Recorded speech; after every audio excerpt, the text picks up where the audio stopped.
What is up, boys? We're running live. We got Calvin Kattar taking on Dan Ige. We got a bunch of exciting fights that are going to be coming up. We're running live now, man. What's up with you guys? How you guys doing on the event so far? How you guys doing on the evening? You guys making some money or what?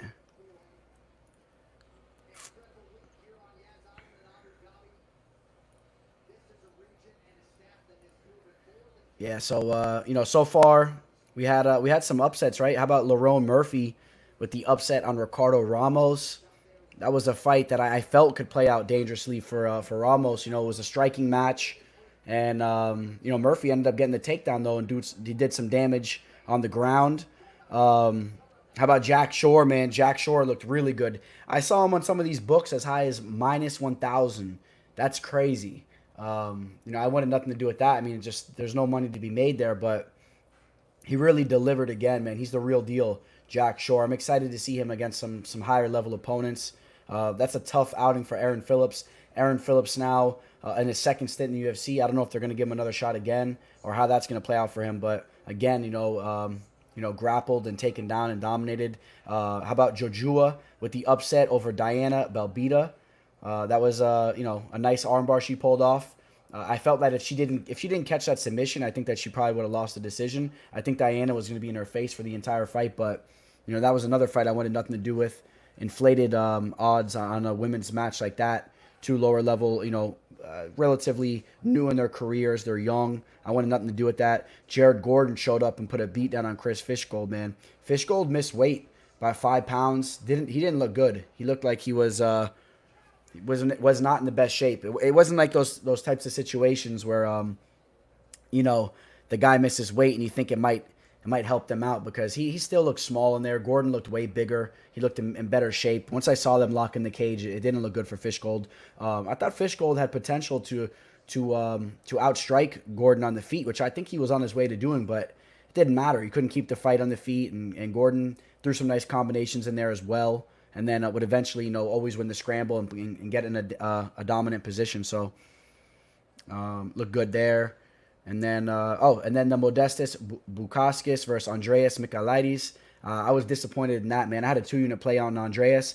I felt that he was clearly winning that first round, in my opinion. A lot of people tend to agree with me. He was throwing beautiful calf kicks, nice low kicks. The boxing was wild. There was some really some wild hooks, but he was landing those. And in my opinion, he was dictating the octagon. He went to shoot in for a takedown to solidify the round, and got elbowed in the back of the head, at least in my opinion, 3 to 4 times. A couple of them were legit too. Got him on the side of the ear as well. But you can't, in my opinion, you can't mix in 2 illegal elbows in with 1 or 2 of your legit elbows. And then, okay, let's just say you don't want to take a point away, or you don't want to act like that's what the situation was. Let the guy get up to his feet, man. Let the guy at least gain his wits. The guy went to lean against the cage, and they opened the cage behind him. The guy falls back, and you wave the fight off. I felt like that referee was very he didn't handle that situation good. Let's put it like that. I think that he seemed like an amateur referee, in my opinion. They gave him the opportunity to go take a look at the video footage to see what he thought about the elbow and whatnot. He's like, no, I know what I saw. So just the fact that he was so cocky that he thought he knew what he saw, I know it's somewhat debatable. I felt like they were illegal, but don't stop the fight. Andreas, there's probably a little bit of a language barrier there too, being that Andreas' first language is Greek. Once he saw him wave the fight off, he didn't know how to get up. It's not in his nature probably to get up and start yelling. He's not one of those types of guys. So he saw him wave the fight off. He knew it was over, and he was like, damn, and imagine getting elbowed in the back of your head. So that's how I was a little disappointed with that. I had a 2-unit play. I grabbed him at plus 190, so the line dropped all the way to like plus 140. It doesn't matter because he lost, but long term, those are the type of fights that pay off. And I think he would have won that fight if it would have played out, man. Could have won either way still, but I think that, being the natural middleweight fighter, I think his cardio would have been decent. Even though I know Bukaskis was training for the fight, I think Andreas would have used his footwork in there in the later rounds. I think he would have started to look good. And Bukaskis has major holes in his grappling too, although he looked good in that one position. But I would have liked to have seen Andreas go for the takedown in the middle of the octagon. When you shoot on that guy Bukaskis in the middle of the octagon, he falls right to his back. Don't go pushing him against the cage, man, so he can have leverage and drop elbows. Made a little bit of a mistake, but it's okay. Still looking to have Andreas come on the show, and he's going to have another fight with the UFC, whether it's on the Contender Series or if it's in the Octagon. I'll mark my words on that. So that's a little, what I thought about all that. What's up, boys? How you guys all doing, man? Check in the comments. How you guys all doing? Shore dominated for sure, man. What's up, Adam? Yeah, Lerone came in nice. He looked good in that fight. That was a fight I had nothing to do with at all. When I saw minus 185 on Ramos' name, I was hoping all you guys stayed away from that, because I know I damn sure stayed away from that.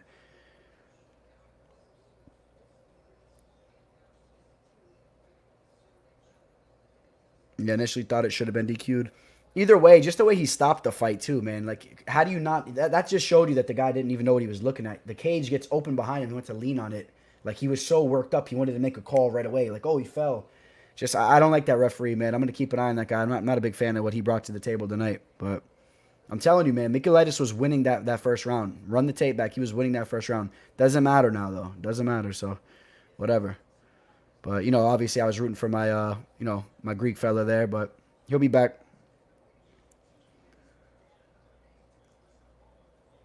Yeah, bad refereeing. What up, Toupe J?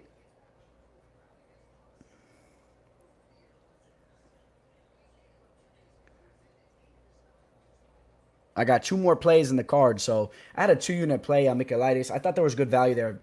I still got two big plays coming up, so once I hit one of these plays, I'm already covering that 2-unit play. So as far as, don't get it twisted, boys. It's going to be another profitable event. Mark my words on that. Stay tuned, but I got 2 more solid plays coming up.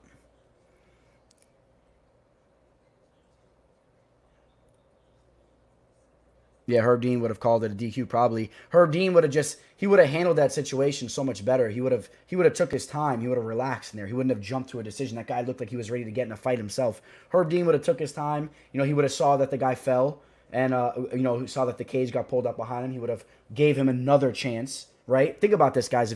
Whether or not you agree with me on this situation as far as were they illegal or illegal, you guys know damn well Herb Dean or the top guys, Dan Mergliotti, these types of guys, they would have actually saw as he lost his balance when he leaned back in the cage. They would have gave him another chance to stand up, and Herb Dean would have talked to him. He would have said, hey, are you good to go? Those were illegal. I'm going to say those are illegal shots. What's going on? The bell rung anyway. You know what I mean? So you didn't stop the fight when the fight was actually going on in the round. You know what I mean? You're stopping it in between rounds. The guy was going to posture up and lean on the cage and get his wits. That time is for him right there. And he was clearly conscious. He knew what was going on. Like I said, there's a language barrier. Herb Dean would have took his time and made a more legit decision. But yeah, right? How about the stoppage on the Aldo fight against Jan? You know what I mean? You let the guy basically get his head decapitated and the fight just goes on. You stop a fight like that. Give the guy a second. It's in between rounds. So I'm going to rant about that a little bit, but I was not happy about that, man. But, we'll move on to other things.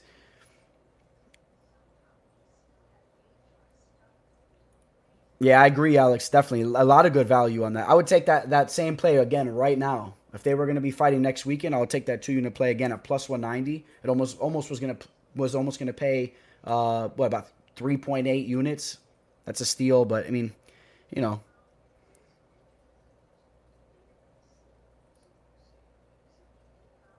how possible is Benoit? I think it's definitely possible.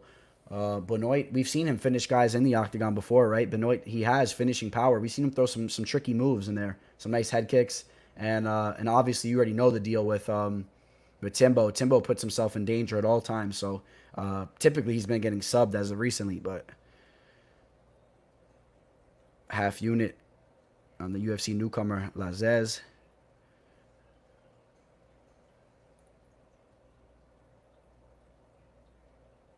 Yeah, man, I agree with you, Al. It wasn't a good look for that guy. How about Khamzat Chimaev, the Swedish fighter. That guy, I told you guys, that guy's a beast. That guy is a legit beast. His grappling is serious. I said he was going to take down John Phillips and beat him up, and that's what he did. And ended up pulling off the Darce choke. That guy is a threat now. 7-0 as a professional. The guy is definitely a legit fighter. I know John Phillips isn't the biggest name in the sport, but I guarantee you this guy Khamzat's going to be going in there and giving a lot of guys trouble. Mark my words on that. I'm telling you guys. He's going to be giving guys trouble. So keep an eye on him. He looked good. And now we got Abdul Razak Alhassan making his UFC return, if you would say. He's been at the game for quite a while, right? Abdul, they had the rape allegations against the guy. 10-1. His only loss was against Amari Akhmedov. That was a split decision loss. And you know Amari is a stud. Amari Akhmedov has some problems with his cardio, but he's a stud. So I got that fight starting up right now. Let's see how this fight's gonna play out. This fight should play out strictly on the feet, right? This should be a striking war. And this guy Lazez, he's a kickboxing type of fighter, man, a striker. So don't be surprised if he hangs in there. I know the lines is wide, but what's up, Eric? Cheers to you, brother. Got a little vodka, some orange juice, some soda water. A little bubbly screwdriver.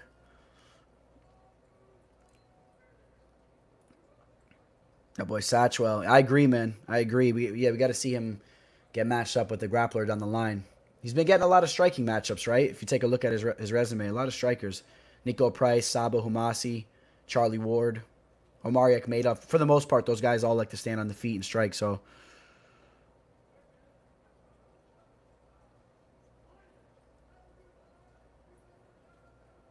what up, Eric? Damn, tell her you ain't got no work tomorrow. I'm full-time in this, baby. I'm full-time. This is work right now. We're on the clock, man. We got money to make tonight. That's what's going on over here.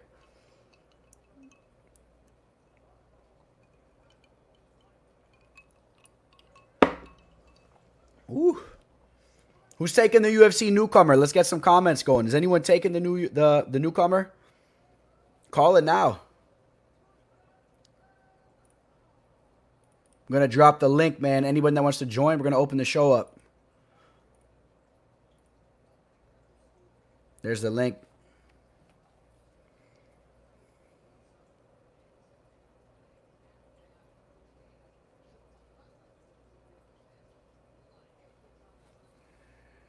Here we go. The main card is popping off now.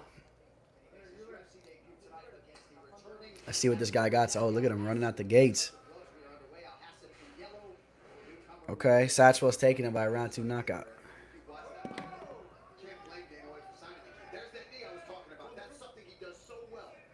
What's up, brother? What up? You enjoying these fights or what? Yeah, I'm enjoying these fights, man. They got, they in Pennsylvania, they got some.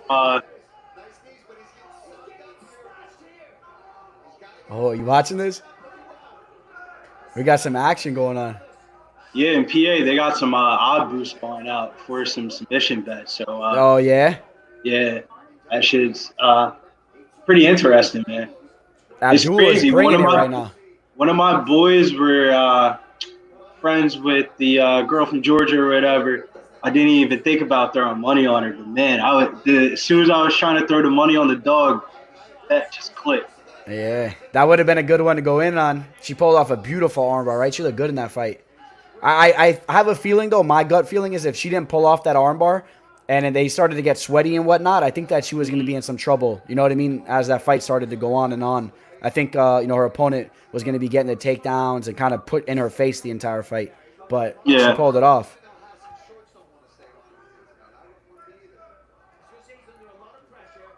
Oh, man. Damn, man, he's eating some shots. For sure. He's pretty tall. What up, Satch? We got Satch joining the show. What up? What up, brother?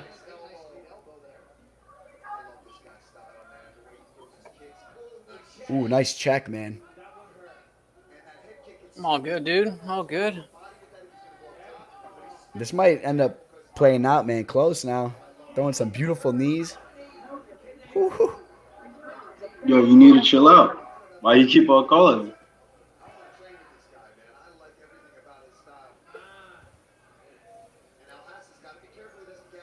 I like those leg kicks. For sure. Right? Yeah. I think he's more comfortable now. I think he got the jitters out.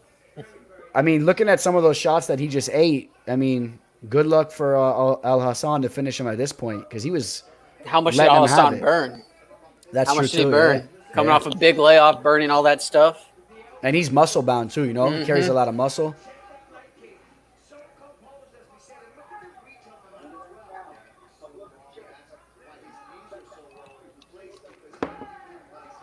Satch, how you been faring so far? Oh, we got Arseny joining too. I'm taking my boy Fish Gold, and he's going right in the trash can. Never betting that guy again. Fish Gold is dead to me. Never playing the guy again. And that's my only bet. And then I got Lazahi, the newcomer here. Okay, I'm pulling for you, man. Pulling for him. Sure got some action on Molly Meatballs, man. Yep, I got her too. Molly Meatball. Molly Meatballs. I just like her attitude, dude. She's just a badass chick. You got to take that. And she's a fighter. Yeah, man. I lost the Jessica Araj fight, so on fight day, starved myself up until fight time and had some spaghetti and meatballs. Ars, you got a prop bet on this or what? Yeah, I put something on Alhassan by KO TKO round 1. I'm fucking pissed. Oh, you were so close to getting that. Yeah, this motherfucker survived. That's all right. The king of the prop bets. No, but the way I saw it was Hassan is first round knockout or bust. That's how I see it. That's how I see him as a fighter. You know what I mean? So, let's go. Come on, fucking finish his ass. What time does everybody got? I got 107. Oh, I got wow. 34. I'm 10. 10 seconds left. Oh, you guys are way ahead of me. Well, I'm watching it live on ESPN right now, so. Me too. Yeah. Jeez. All right, I won't try to ruin anything for you. All right.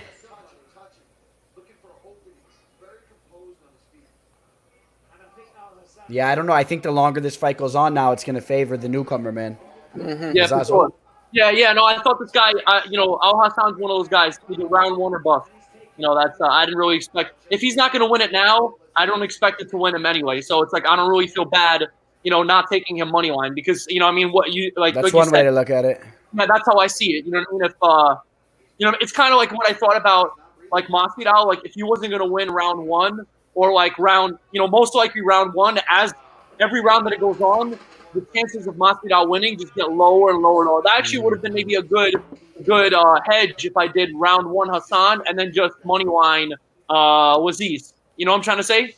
Because because Waziz, most likely he's gonna win it now. So Yeah, it struck him 45-33 that round 2. Lazahi. I feel bad for the people that bid on that minus 340 line on Abdul. Oh yeah. I mean, like I said, I wasn't gonna. Yeah, no, I thought that I saw this guy and the other guy, fight, and I don't know. I wasn't too impressed by him, but I guess he's a tough dude. Clearly, he survived. But you got way better odds than minus 340 though, because you took a prop bet, right? So what'd you get? Yeah, it was still It was still shitty. It was like plus 100 basically that's because even. everyone expected him to come in. But again, like I said, I'm not really upset because it's there's no point of betting him money line in my opinion. I mean, really, you think he's going to win a decision? I mean, most likely. Yeah, it's possible he wins a decision, but again, like pretty much like you said, he's a muscle bound guy. He's he's already slowing down. You could see it visibly. I mean, and those leg kicks are killing him too. Yeah, well, and the thing is too, when you have a striking matchup like this, and you got the guy that's more of like has that finishing power, that KO power, and then you got the other guy that's an actual technician. Like this guy's, he's a real kickboxer. This guy that he's fighting, so this guy, he could stand up and start using his technique. The technique takes over. You could lose even a little bit of that pop, but he's throwing his shots right down the pipe. You know what I mean? They're gonna start landing. Yeah, no, absolutely. Like, what was the leg kicks? Yeah, I think it just outpoints him the rest of the fight, and maybe finishes him in like round. Oh, don't tell me he's gonna finish him now. That would be funny if he finishes him now. Holy shit, he's gonna finish him now. Oh my god. No, he's not. Wow. Wow, that's fucking hilarious. No, he's not. Not with these refs. First round of buff, man. That's Alhassan for you, man. So, I see him as kind of like an Ngannou type, but Ngannou's better though, Ngannou. But Ngannou's world class. Yeah, like Ngannou, but like if I'm gonna bet Ngannou, most likely bet first round knockout. I mean, even if I lose,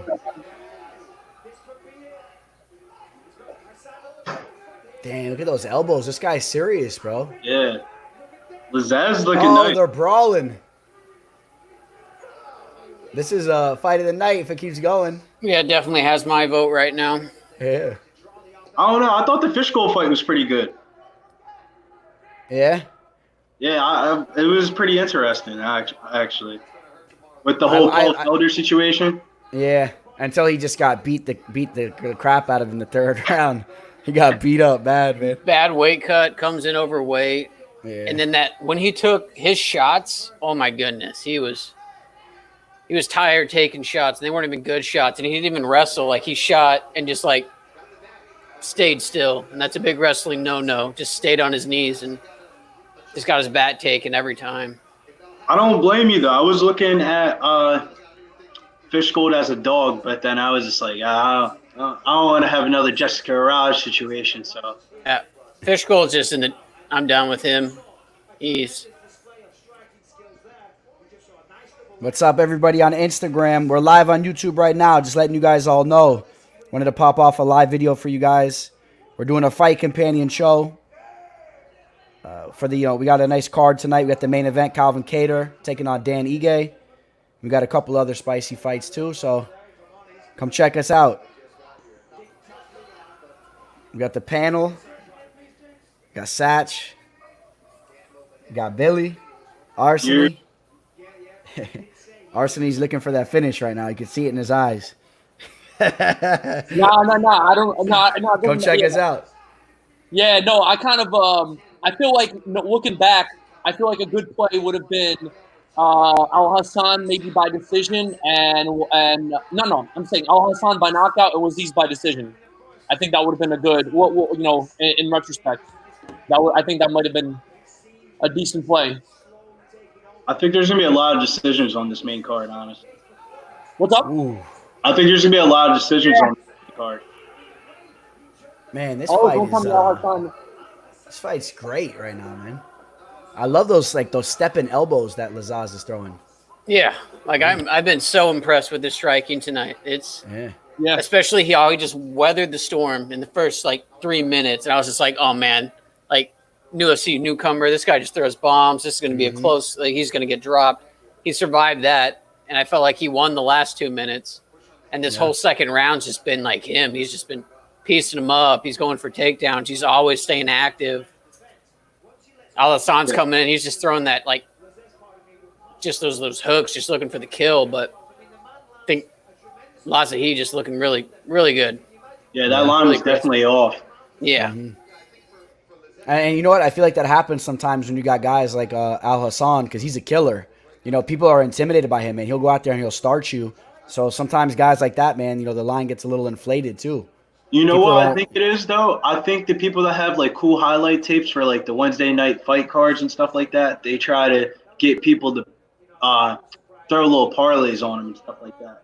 Because people saw Lazaz and him before this. I feel like, man, this would be a whole entire different line. It should be like a pick 'em. Did he just stand the fight up? I'm at 23 seconds. He just stood the fight up while he was in half guard. He was in side control. What was that?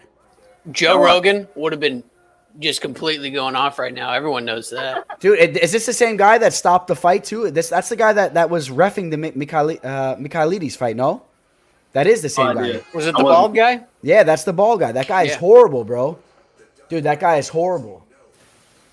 How do you... the guy was he was in side control for 10, 20 seconds, 30 seconds, and you stand him up? How do you stand him up in side control?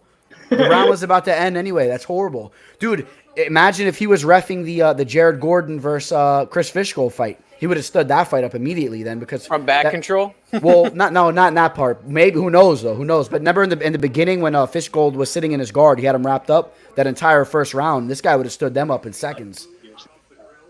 Oh, this guy's a joke, man. You could tell. You know how you could tell, too, man, when you look at him? Look at his eyes, bro. He looks like he's fighting in there.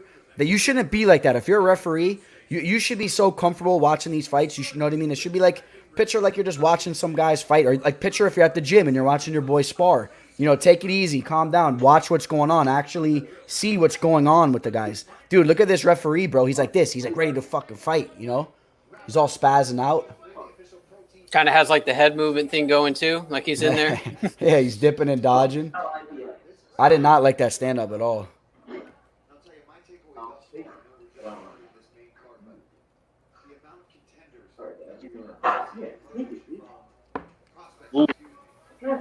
Oh, the stir's looking a little shaky.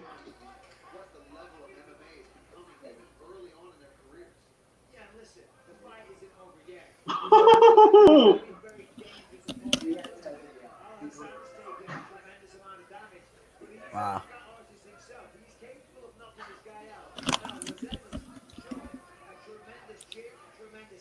What's up, everybody joining the show? We appreciate you joining, man. I see the numbers going up. We got some big fights coming up. Tell me when you're at 336. I paused it so I can be like live. Okay, awesome. Awesome. If you guys can do that too, that's awesome. I'm way behind you guys. I'm at 409. I don't know if you guys have the ability to do that. Oh, that knee was nasty. Satch, what time did you say again? 336, brother. Okay.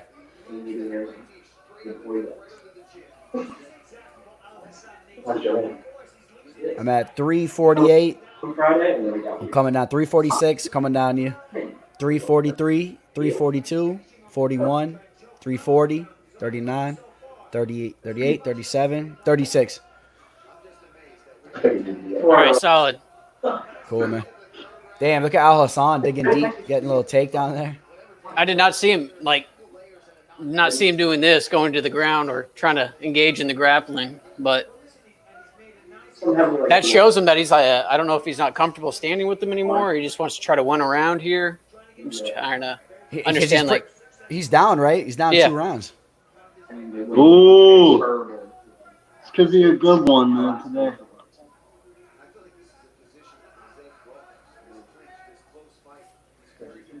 Who's next on the Molly. Meatball. We got meatballs Molly on the meatballs? recipe, baby. All right, I'm gonna definitely pause that for that. We're about to eat. We're about to eat. Let's eat. I'm gonna get a chance to look at Lazahi's clinch here too, so I'm kind of excited. I'm really watching this.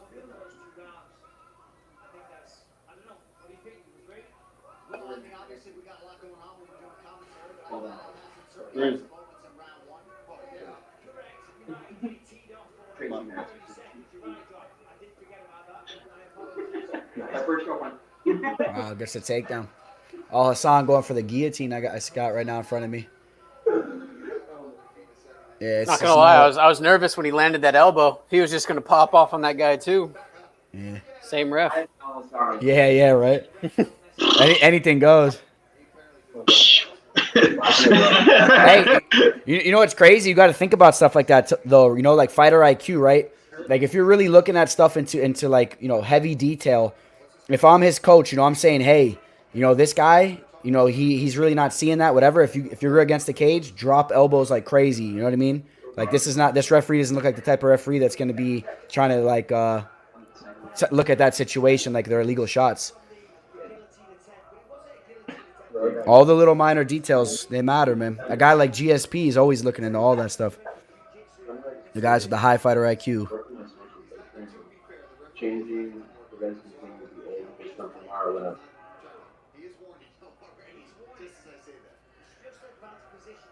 So this is going to be what? The second big underdog on the card? Third underdog? You got a couple of dogs coming through, right? Jojua came through as a dog. Murphy came through as a dog. I love the fight night cards, man. There's a lot of underdogs. Mm-hmm. I think we got potential for a couple more dogs to hit too, man, as we move through this card. I'm telling you guys. I think there's a couple other dogs that are going to hit one way or another. Hell yeah. Molly meatball season. Well, she's a favorite. She's a favorite, though. Yeah. But, well, now it's probably steamed. What's Yeah, the a lot of money came in on her, man. She's yeah, I was about to say it's probably last time I looked at it was minus minus 175 on 177. That's Bovada. not that bad. 175 on Bovada. Crazy. Yeah, I would throw in a parlay actually. See, at that point, I would be way too stubborn to ever touch that line when you could have just grabbed that line at minus 110, 115. I mean, wasn't it? Didn't it open at plus money at one point? Ooh. Woo! Fight of the night right there. They're making some money. Abdul might be upset that he lost, but he's going to be making some money on that fight, man. I think they're going to get some bonus right there. Some bonus money. Molly Meatball season. Meatball. Oh, Stamann's negative money now, bro. I bet on him earlier. Stamann's the favorite now? No, I bet on Rivera. I was about to say, Stamann's been the underdog the whole entire week. Yeah, but a lot of money came in on Stamann. At my bookie, it turned into a pick 'em. It turned into a pick. I'm not surprised. Yeah, I mean, I got Stamann to win that fight. I think. I mean, Cody's your boy. Oh yeah, he came through for me. And I think Rivera's it's a good test fight for Stamann too. It's this big step up, you know. Yep. And Rivera's still very capable, you know. We saw him in that Piotr Jan fight. You know, he was still hanging tough in that fight. You know, even though he got beat up a little bit too, but Rivera, you know, he throws bombs too. I like his striking. I like his boxing.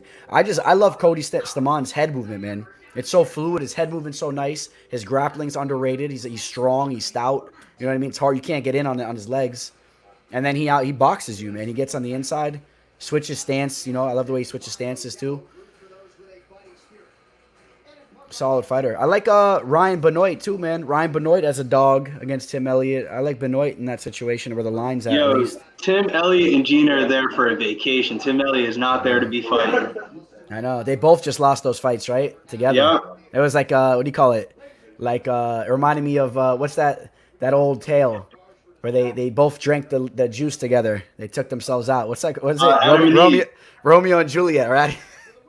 Romeo, one of the two. They both got taken out together. Yep, there we go. Satch, you hit that, right? Hit it. There we go. Plus 270. Nice. Ooh, good hit, man. It's a great hit. Nice job, man. Where's he from again? I think from Algeria, right? Algeria or No, was it Dubai or something? No? He looks Moroccan, though. well, you see the flag on the left. You see the flag on the left? I think that's is it Algeria? Emirates? It's like Emirates. Well, that's on the right. The right one is the Emirates. That's where he lives. That's where he trains. But I know his background, like his blood is I'll tell you. Bahrain? No. No, No, it's Bahrain not is Bahrain. out there. It's with the A, I think. Oh, Tunisian. He's Tunisian. That's his bloodline. Oh, that's why he looks Moroccan, because like Moroccans, Yeah. Tunisians, and Algerians, they look similar. Yeah. Yeah, I've been to Morocco. Morocco's a nice place. Yeah. Yeah, it's a good vacation spot. You guys ever? Just south of Spain, right? Just south of Spain and Portugal. Yeah. One of the best strikers of all time, man, was from Morocco. Yeah, Badr Hari, right? Badr Hari, man. Yo, he's a psycho, right? He used to fuck people up on the street and stuff. Yeah, he was a G, bro. He didn't play that shit. One time, some guy, remember at the press conference, that one guy, looked at him or whatever. I forgot what he did to him. I think he smacked him or something. They started brawling out. He was a wild dude, man. I was a big fan of his.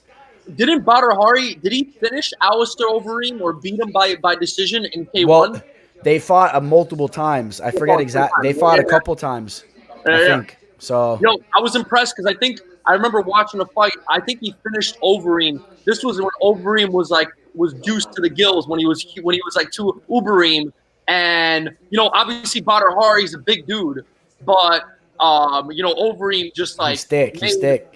As Brendan Schaub likes to say, he's thick. How you say it? He's a thick boy. Yeah.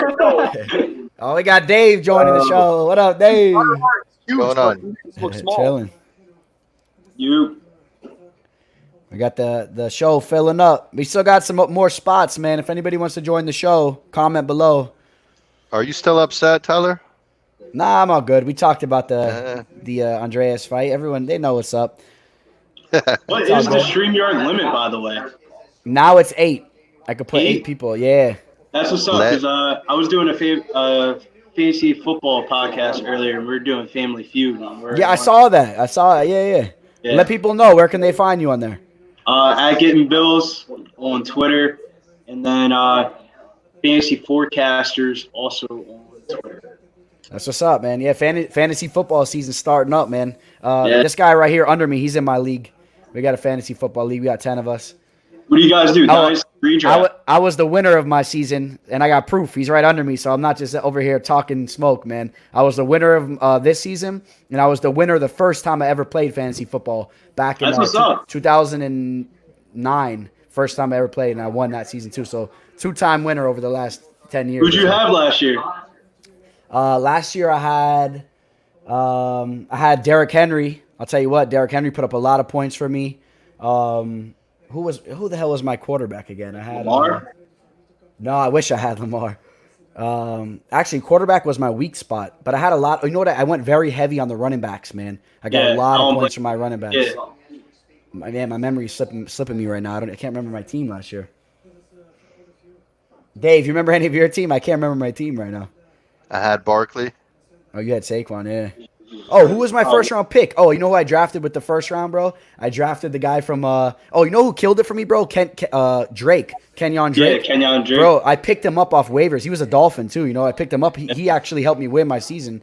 I wish I took Christian McCaffrey. No, McCaffrey's a beast. So let me ask you, Billy, who do you think should be the number one pick in this year's fantasy football? I think probably McCaffrey, right? Number one pick, as always, is Christian McCaffrey. Yeah, and yeah. If anything, they got a quarterback upgrade there last year. Mm-hmm. From Kyle Allen to Teddy Bridgewater. That's a huge up real life football wise.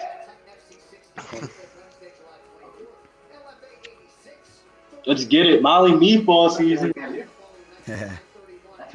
Ant's trying to get in, no? Is he? Tell him to click the link. I just posted Other the link. girl, Will, you can hop in too, Will. Anyone that joins the show, just try to make sure that you cut down on the background noise or whatever, just so it's bearable for everybody, but everything's good. Sure. Yo, Teller, I got a stupid question for you. Yeah. Yo, what if like someone crazy comes into the chat, like just comes in like naked or something onto the chat? Like, how do you know? Like, Well, if she looks good, I'll let her stay. Nah. I don't think Satch has a problem with that, dude. Satch. I forgot approval thing. I forgot that you have an approval thing that you can let someone in or you can let them out. Gotcha. Yeah. I can control the whole thing. Okay, you ever have someone crazy try to come in? Not really, no. Okay. Yeah, no. You heard of? I remember back in the day. I remember my boy was telling me about that website Chat Roulette. How sometimes you go in Chat Roulette and someone whacks you up out of nowhere. Yeah. I used to go on that once in a while. One of my boys from college. Sometimes, like when we were pregame and ready to go out or whatever, we would have that running. You know what I mean? Just to mess around when we were drinking. We'd look at it and you'd see some wild people. Yeah. It normally wasn't really good, you know. Once in a while, it was like cool, you see some girls or whatever. But for the most part, it wasn't really a pleasant scene. Yeah. Minus 900, naked dude. Yeah, I know, right? If you get a good-looking girl, it's like a plus like 800, plus 900, like a major hit. Dude, on these like shitty fucking cards where there's no good fighters, bro, I swear to God, these underdogs always coming through, man. I agree with that. I agree. Some of the like the more they're less notable names, I feel like the lines are they're off a little bit more. I remember, dude, I was telling you about that Belbita fight. I was thinking taking Belbita by decision, but I just ended up betting at minus 145 that the fight was going to go to distance. I'm like, yo, this fight is going to the distance for sure. Next thing you know, fucking. I was thinking of you, bro, when I saw that. I was rooting for you. I was hoping that fight was going to just go in the groove. No, but I just thought that like minus 145 was pretty good for a girl fight going to decision because most of the time, like this fight is minus 300 going to decision. But the other one was minus 145. And I'm like, yeah, there's a shot. And I actually thought that Belbita, if it was going to be a finish, Belbita was going to get it. Yeah. Belbita sucks fucking balls. That's what I thought too. I'll tell you what, man. In this fight, Molly McCann, she has power in her hands. But again, it's a female fight. Broken. That's tough, man. Bro, I was surprised that this one was minus 300. Like, I thought that this one, like the other one was going to be minus 300 to go to decision, and this one would be minus 145. You know what I mean? But, like, it was the opposite way. But yeah, well, you know what? If you look at those girls' resumes, though, they did have a lot of finishes on their resume. She's at minus 210. But who's a minus 210? Molly? Yeah, I got her almost at half of that. Wow. Yeah, same here. But I was mad I caught it at the number that I caught it at. Yeah, but like, what's his name? Molly McCann is pretty much a decision fighter, though. She's never had a finish in her career. So, you know what I mean? I mean, Tyla has had finishes. She's had like chokes and knockouts, but Molly's a decision fighter. So, she is a decision fighter. That's true. I still feel like she has some pop in her hands. I wouldn't be surprised if she finishes. Yo, she has some finishes on her record. Does she? She's knocked out a couple girls.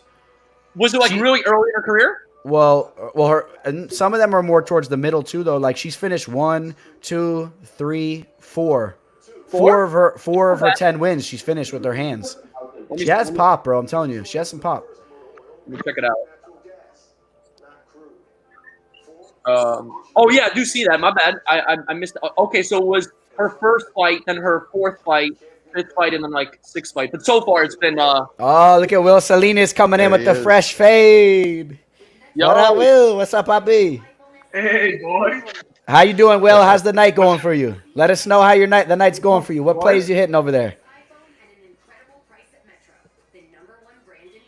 I played the McCann that's about to fight right now. I played the Kattar and Stamann. 3 plays. Okay. All right. Here we go. Solid. I put just 2.5 units, man. Do you see the last fight? Do you see the last fight with you took the dog, you said? You took him? What a fight, man. Yeah. Yeah. Nice. Good call. Did you see that fight? Did you see that fight? Oh, yeah, we were all watching it, man. We were all watching it. Very, very good fight. That's very entertaining. We all have that as the fight of the night. Fight of the night right now. Oh, we got Angel getting a full house up in here. What's up, Angel? What's up, guys? Hey, just so you guys all know, for those of you guys that were all worried, because last time Angel disappeared on us, he lost a little bit of his connection. For that, he was missing some of the fights, but he's back now. So I was feeling for you, Angel, when you told me that. Who's that, yo?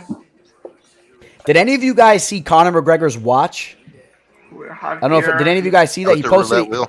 It has the roulette wheel in it. He posted it for his birthday. It's a crazy looking watch, man. I think that's like a famous watch too.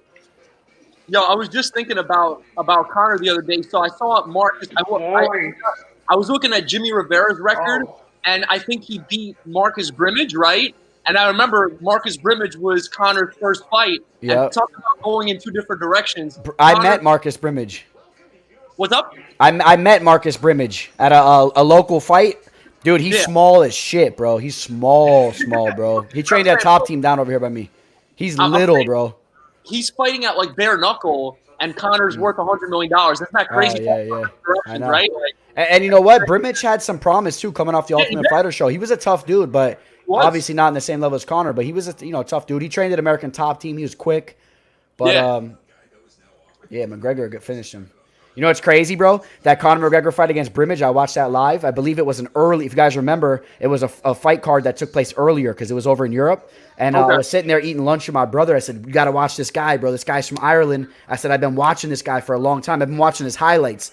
Remember this show? I don't know if you guys remember on HD Net Fights with Boss Rutan and Kenny, you know what I'm talking about, Satch. There was Satch, I think you're muted. Your mic. Oh. Yeah.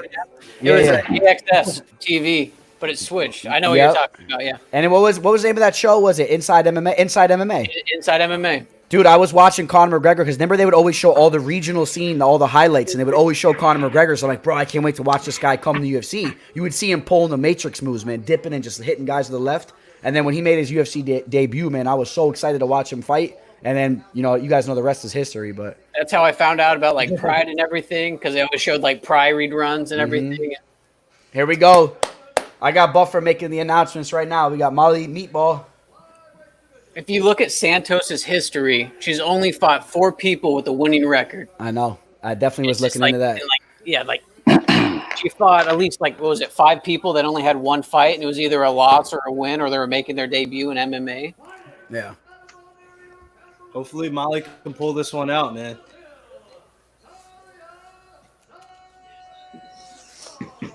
Yeah, you guys are pretty behind, man.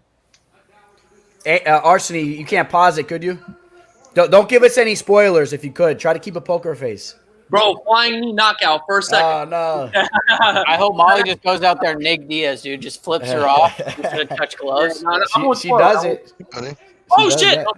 Okay.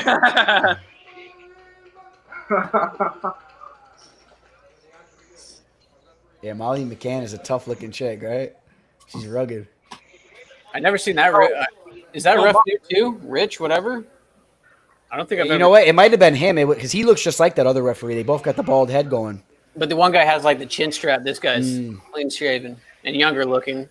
All right, fight starting up, man. I'll let you guys know right now. I got a 4-unit play on Molly McCann. So this is my biggest play of the night right here. And I grabbed her at minus 115. It was like minus 110 or minus 115. So grabbed her early. Molly McCann looks like there was this lady. There was this lady in my gym who used to get mad when I did 4-unit play. Just like that lady, she used to bitch at me all the time. Wait a minute. 4-unit or 4-8? 4 unit. I don't. You'll never see a play over 8 units. 8 units is a max play for me. No, there's no 40 units going over here. I'm not putting a house up for sale. I'm not selling the car and the house. Oh my God. Yo, Will, each unit is $1 million, bro. Yeah. Imagine, bro, having $4 million on this fight. Hey, there are a lot of people that make just like thousands of dollars for one fight. Let's go, Molly. Good footwork.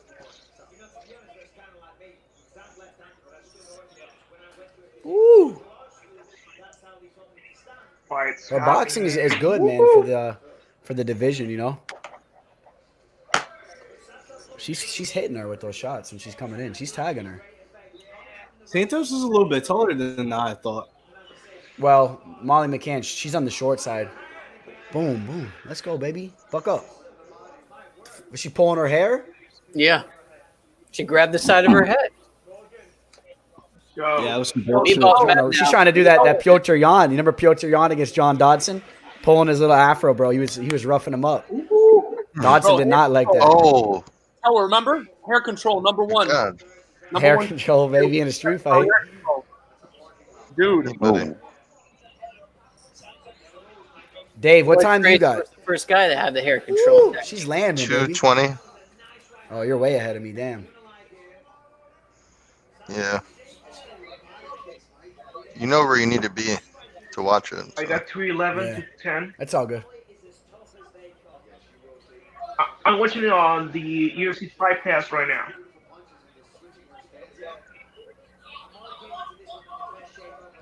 Got to check those leg kicks. Oh, Molly. Boom. Boom.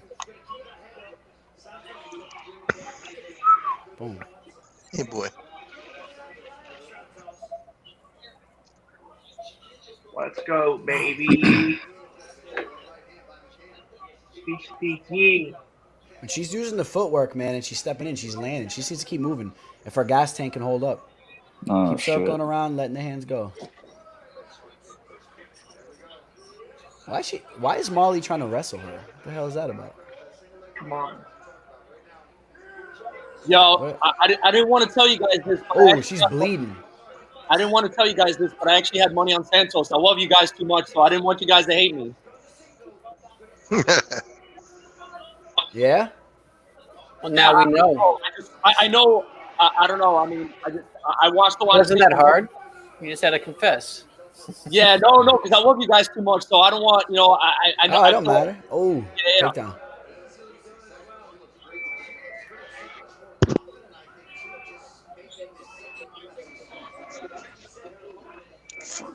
Up. Let's go, baby. Up. You got to pull that left arm out.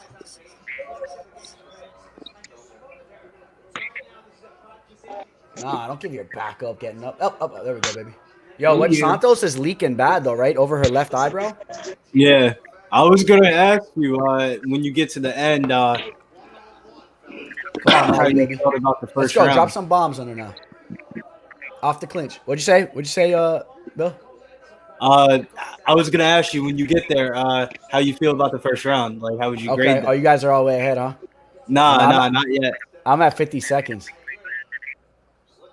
How are you that far behind? I don't. This is off the ESPN app on my. Yeah, the ESPN app, same here. I hear someone's bell going. I got like 40 seconds. I'm on ESPN Plus. See. I got Yo, Fight Will. Pass. Is it on there too? Yes. Hey, try not to put the fight on the screen, because otherwise I can get in Hey. trouble for that. Let me see something. Come on. Yeah, this is Santos' round. Yeah, Santos won that round. Tell her, what do you think about what's his name? Do you see it? Kattar. What are you calling it? Finish, KO, TKO, or decision? Because I've been on the fence for this. I don't know, man. Santos' eye is fucked up. I could call it right down the middle, bro. Kattar could finish anybody, but Ige is as tough as it comes. I couldn't even tell you. I think it's like a 50-50, like a pick'em. Yeah, man. I've been thinking about, because I don't want to get Kattar at freaking minus 300. I don't like, I feel like there's not that much money to be made. So I'm trying to figure out. He's like about plus 110 by knockout, about plus 270 by decision. So I was thinking, I've been fucking on the fence on that for days now. Yeah, it's a 5-round fight. Yeah, Kattar's, I'm thinking I don't know, man. I saw his ass get dropped by Barbosa in round 1, and Kattar has better hands than Barbosa. What do you think? Or you think Barbosa has better hands? No, I think Kattar is better than Barbosa for sure at this point. Because he almost finished him. Remember that, right? You remember that, right? And I was rewatching that fight, and I'm like, Barbosa gets robbed all the time, man. That was terrible to watch.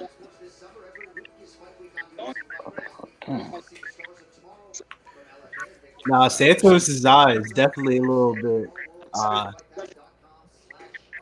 looking really bad.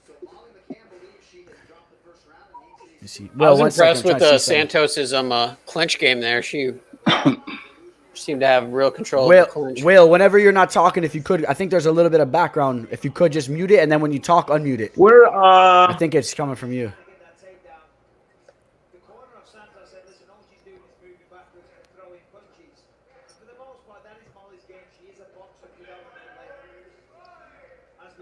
She got to use her footwork, man. Keep throwing those. Throw some uppercuts, man. She's shooting takedowns, uppercuts. Boom. And I was not impressed with Santos in her UFC debut at all, man. Yeah, she looks better right now. But the fight before that, you saw the Dana White Contender Series. Yeah, she looked better in that fight. I was just so not impressed with her debut at all. That's why I faded her here. I'm like, no, I know. I was thinking she was so slow. She was slow as hell. Now she's all of a sudden all smooth. She looked terrible against Barella. Absolutely terrible. I agree with you. She only put it together the third round. In the third round, she was whooping Barella. Yo, by the way, I don't know. Do you guys looking at Tim Elliott, Ryan Benoit? I didn't even look at tape on any of them. So no interest. It's a close match. Dorian, let's shoe in. Oh, where's he at? I'm in a prize picks pool, so I picked Benoit by decision. That's the part I don't get. Why is it Benoit? Isn't it supposed to be Benoit? Yeah, I call him Benoit too, but I guess he pronounces it Benoit. Usually in the Canadians, like Chris Benoit spelled it the same way. Remember the Chris Benoit? Right? It's supposed to be Benoit, man. That's like I don't know, come on, Molly. Let's go, baby. Dig. Boom, nice hook. Oh, get on her. Let in Schumacher. He's not in here. I don't see him trying to get in. Oh, no, this ain't looking good, man. She gets taken down. Damn, man. This is not looking good.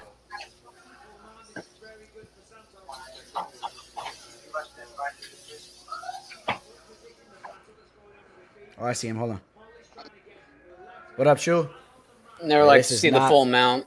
This is not looking good for Molly because if she loses this round, it's not good, man. She has to get back up to her feet right now. Damn, bro. Of course, this girl Santos looks amazing all of a sudden. Yeah, she was. I was scared about this one too because she's not reliable. She's either a beast or not. I just like her, man, because her striking, her boxing is usually a lot more Yeah. crisp than any of these other girls. So she'll usually style on them. I usually Get up, baby. Oh, the reason I crap. thought it because of the reach. Also, I was thinking about the reach, and She's probably about to be finished right now. That Yeah, dose it is looks in deep. bro. Deep. Come on, Molly. Damn, bro. yo, tell her you want to hear something funny? What's that? I was actually gonna bet Jojo money line, right? Because also partly I'm biased because she speaks Russian and shit. So I was like, I gotta bet on my people.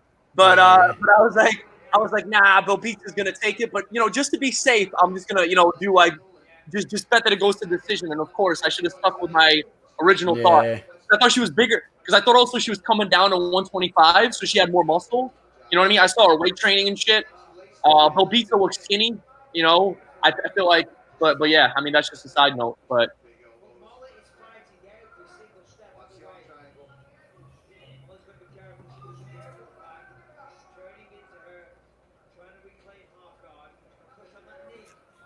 Damn.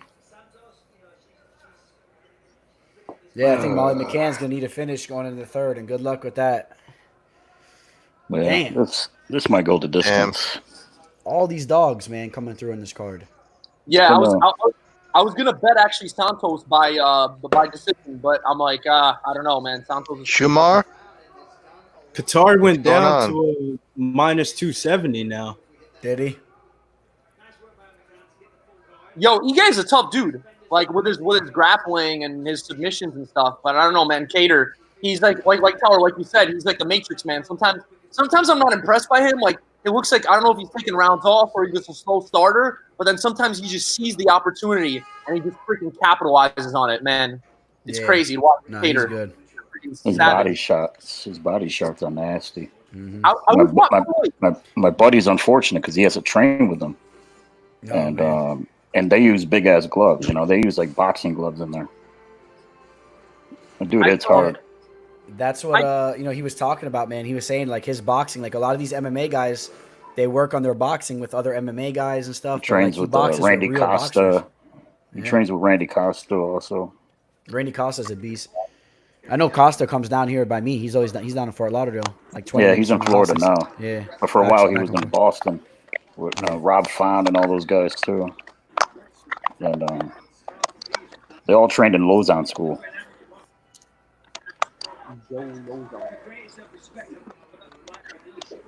What's it called? Damn, I forgot the name. What's your name? I don't remember. Damn, man, Meatball did not show up. But I feel like Meatball's the fighter, Hey, though. you guys hear like a scratchy thing in the background? Yeah. What the hell? Let me figure out who that's from real quick. I'm gonna hold on. Testing. You guys hear it now?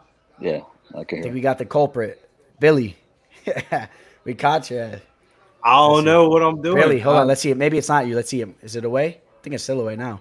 It might have not even been you. I don't know. It went away now, but it was like crackling like crazy. It's weird. Sometimes the stream is just weird. Tell her, by the way, what'd you think about that when I was watching tape on Kattar against Zabit? Because a lot of people were telling me, Kattar whoops Zabit's ass in round 3. I mean, he definitely won round 3, but I didn't feel like he whooped his ass. I felt like it was still close. You know what I mean? Because it was kind of close. It was close. But like the point was that fight, if that was a 5-round fight, he wins. Kattar would have started taking over. And that fight, I think that was the fight that was supposed to be 5 rounds. And Zabit all of a sudden like pulled out from doing a 5-round fight. That was a main event bout. That should have been 5 rounds. But bro, I thought it was the reason why was because there was supposed to be a different main event, and that main event got canceled. And then they asked Zabit if he wanted to do it. Yeah, so but Kattar wanted to do it. Kattar wanted to do it, and I think that there was a good amount of time. It wasn't like the night of. I would have to look back into it, but I think there was like ample time, like a week or whatever, or 2. I don't know. Bro, I got to look into it. Do you think Zabit has a shot of improving his cardio and winning the title at 145? Hey, I don't know. He's gonna have to work on his cardio because if he's gonna be the champion, he's gonna have to be fighting 5-round fights. I don't know if he could. Something's up with him with this cardio, man. He gasses out every third round. Who was Jeremy Stevens? Whooped him in the third round. Remember that? Yo, I do not understand how you can't improve your cardio, bro. Like, of all things, like, I understand, like, takedown defense is tough. Maybe there's certain things like your hand speed, your power. That's something that's hard to improve. But, bro, cardio, all you got to do is fucking run on a treadmill, man, to improve that. Like, you can't, How much like, is he cutting? Maybe that's what it is. I'm thinking. Yeah, but he's big. He is big. No, he's big, but, bro, he's pretty skinny, man. Like, he's skinny, but he has such a big frame, though. He's, like, drained, you know? Yeah, and if when you're skinny and cutting weight, you have nothing to cut, too. So that's just coming straight from your muscle. It's just draining you a lot more. Yeah, damn, I man, remember Molly McCann's trash. What the hell is she doing tonight? Who was saying that shit about I remember someone was saying that I was listening to a fighter and he was saying that guys with a lot of muscle, they can cut a lot of weight because there's like a lot of water in the muscle. Like that was what's his name? Was it not Lockhart? Who's the other guy? Who's the famous guy that prepares the meals for guys? Remember him back in the day? He used to work with Ronda, Mike Dolce, yeah. That's what he said. Okay, because I remember him saying that. It makes sense though too, because if you think about it, like your muscles are filled with water, so I guess when you lose all that weight like quickly, you know, like you lose it from the muscles. It's not so detrimental to your health compared to like sucking it out of like your organs and everything. Yo, that's fucking crazy. How could you, like there's people who cut weight and cut water from their organs. That just sounds scary, man. Like, you know, just from your entire body, like you're just super dehydrated. Get up. Man, she got played in this fight, man. What the hell is this, man? I regret not betting her by decision because I knew McCann is tough and she would be able to survive, but I was just afraid that Talia is pretty explosive. Oh, and once up. I mean, if she gets up, she's nah. She's tough. She's hard to put away. Angel, you met her, right? I know her, yeah. You know her? I know her personally, yeah. That's why I'm quiet. Yeah. I feel you, man. Damn. What a shit in the pancakes. I know. I was at her last fight. Yo, you could have bet literally every undercard, every dog on this card, and you would have been like making bank, which is crazy. Other than that, that Swedish guy, bro, he's not like really Swedish. He sounds like he's like from like Dagestan or something, bro. His name, not Dagestan, from Kazakhstan, one of those places, bro. Yeah, he's from. I saw it earlier. It's like Volkan. You know how Volkan is from Switzerland, bro? He's not from Switzerland. He's Turkish. You know what I'm saying? Well, he's half Turkish, half Swiss. Like his bloodline. Yeah, because he doesn't look. He doesn't. Yeah, I should have bet her by decision, but whatever. Yeah. Well. That was our last picture right there. Bro, you know, like every fighter, man. You got the connects. Yes, sir. My buddy fought Josh Emmett a while back. Desmond Green.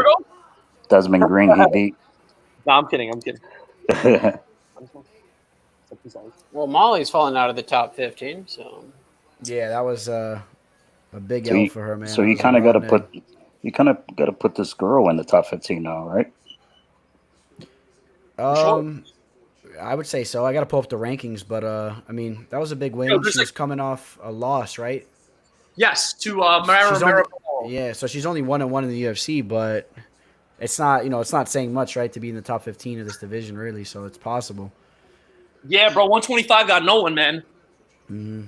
So you don't count Dana White's Contender Series in the UFC? I would, I guess. Yeah, I'd count that, I guess. I don't know. I mean, it's like a half, I would say, like a half. Because that girl that she beat, she's not in the UFC, right? I think that girl, who's that girl? She's not really. I think that, what was it, 125, probably the most shallow division after, obviously, women's featherweight. Because there's like 3 people in women's featherweight. But other than that, I think 125 is by far the most shallow division. Yeah.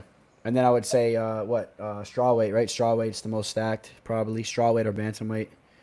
Oh, for women's, yeah. No, but I'm just thinking, what's the second most shitty division? And it's got to be featherweight because those are the only divisions. There's only 4 divisions, right? No, I'm saying, like, I'm not talking about. Oh, in the entire UFC? Yeah, and then Tyler, like, what are those? I'm still gonna go with the women. All of the women's are gonna be more shallow because the women are in the stone ages. So you don't think you don't think women's 115 is like better than heavyweight? No, I don't think so. The heavyweight, we got some fighters in the heavyweight division. No. Yeah, but bro, like, think about women's 115. We got Rose, Andrade, Zhang, Joanna, Tatiana Suarez. Who else we got? Am I missing someone? I'm trying to think. Who else is 115? I mean, all right, look. Here, I'll pull up the rankings for you right now. So in the women's division, you said the strawweight division, right? Yeah. You got Zhang, Namajunas, Andrade, Suarez, Joanna. Then it drops, bro. You're talking about Nina Ansaroff. True that. Gadelia hasn't even looked to be that good anymore, bro. Claudia Gadelia's fell off, in my opinion, in a major way. I'm not really impressed with her that much as of recently. As far as, she's like the gatekeeper, the inaugural champion. Watterson, bro. Watterson, if she didn't look the way she does and has that whole demeanor, come on. You know what I'm saying? I agree with you. And now look, check out the heavyweight division, bro. There's some ballers in the heavyweight division. Let's see. Curtis Blades. You got Miocic, Cormier, Ngannou, Curtis Blades, Derek Lewis, Junior Dos Santos, Jairzinho, Alistair Overeem, Alexander Volkov. Then it starts to drop off, really. It starts to drop off like around Sakai could be on the come up, though. In my opinion, I don't know, man. Like Sagano, bro. Cyril Gane, bro. Cyril Gane at number 15. That guy's going to be a stud.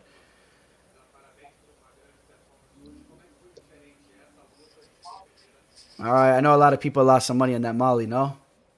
Yep. I heard a lot of people. Usually a lot more lively of a person, but yeah, I had her too, bro. I picked her too, man. I did too. Then another one I had decision. So I know a lot of people. I'm still alive somewhat. A lot of money came in on her too, so I know. Oh yeah. Yo, I'm surprised the line wasn't bigger. Because everyone, I mean, all you guys had Molly McCann. I think I was the only person that I know that had Talia. Or I called it at a good number, so I felt comfortable with it. What's up? Before it got steamed up. I called it at like 125. No, that's what I'm saying. Yeah. What's called? But I'm surprised. So I thought I thought that McCann's gonna end up being like minus 100, minus 250, and that I could grab Santos at like plus 170. But I only got her like plus 130 money line. Man, I'm gonna try to throw something back though. Yeah, I don't know. The rest of these fights, man. I've been like, I mean, I don't know. For me, I like Kattar, but I don't know what the hell to bet by Manor because I don't want to get him at minus 300. It moved down. Right now, I just looked at it. It's minus 270 on FanDuel Sportsbook. Well, like, I don't know, man. Still minus 2. I guess I'm a cheap ass, so I like getting those good odds. I'd rather pick a Manor victory, man. I don't know, man. For Kattar. Yo, the fact that they're redoing this Figueroa-Benavidez fight is bullshit, by the way. I mean, Figueroa whooped his ass. I had Figueroa by finish and at like almost like plus 300 on that. And I think I'm gonna bet him again by finish because I think he's gonna whoop Benavidez's ass again. I mean, I don't know. You guys see that, dude? By the way, I think you're talking, but you're muted. Yeah, I definitely muted. What's up, boys? Yeah, no, I was just talking about that. Yo, the teller. Yeah. We got a fight card taking place this Saturday, so let's not forget that too, right? Okay. And we got another spot to make some money. We got a couple spots, really, right? I'm liking this. I like a Wednesday night card, you know?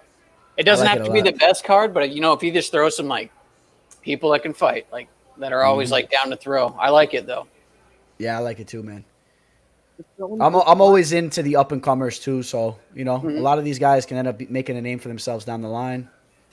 I can't wait for the Contender Series, man. How about the Contender Series? Are you going to do a fight companion for that? I might. If you guys want me to do it, I'll do it. I like that. Yeah. I love the Contender Series. We do this, and we can always talk about, you know, like, we're like, oh, we all watched him on the Contender Series together. We all know this guy. We watched him from the very beginning. Oh, yeah. It's you got to watch all those Contender Series fights. It's a great way to start getting a look at these guys, you know? I feel like every card has one guy from, you know, a season of the Contender. Wasn't Sean O'Malley on? Yep. Yeah, I mean, it's like all the guys are coming from there. The Ultimate Fighter. Yo, that's going to be a big fight when Sean O'Malley fights Jan for the title. What do you think, Teller? Is that going to happen? By Vera first. He has to get by Vera. There's a lot of fights that got to happen before that. Teller, you think that happens, though? You think Sean O'Malley fights Jan in the future for the title? I could see that happening for sure because if I had to say how it's going to go down, I think Jan could be holding the belt for some time, in my opinion. He's young, right? Okay. He's like 28, right? 27, 28. So, I mean, he's not going anywhere, in my opinion. And then O'Malley's on a fast track to a title shot. Yes, but Chito Vera is no joke, man. Chito is the real deal. I think O'Malley takes that fight. I think that's a really good matchup for O'Malley, though. They're going to be striking, you know? And I think it's hard for me to picture anyone really. The only guy I really see taking out O'Malley on the feet right now is probably Jan, just with that ruthless pressure, you know? Like working the body and cornering him against the cage. But like on the outside, O'Malley's so slick, man. It's crazy. That's what I'm saying, yeah. What do you think? Teller, what odds you put on that? O'Malley fighting Jan for the title. You're saying the odds that fight ever happens? Yeah, that fight ever happens as a title fight. As a title fight, it would have to happen in the next year and a half or so. Okay, so you see that actually happen? No, I'm. Well, yeah. I mean, if O'Malley wins like 3 more fights, I mean, how many fights? Yeah, if he wins like 3 more fights, he's got to be creeping up there for like a title eliminator at least. Yeah, no, I'm saying so. Those will be the 2 unknowns. So will O'Malley win the 3, and the other one is will Jan still have the title? Because O'Malley's ranked number 14 right now. I would say for that to happen, I would say like I would cap that at like plus 170. Okay. That should be like dog odds though, because that's a lot of things have to happen. Yeah, of course. Yeah. Absolutely. You're like you're parlaying stuff. Yo, Teller, I think I don't know if you saw this Figueroa Benavidez promo. I think I'm gonna take Figueroa by finish, bro. I did it last time. I don't mind that. I like that. Yeah. Bro, I got him at last time I got him at plus 300, man.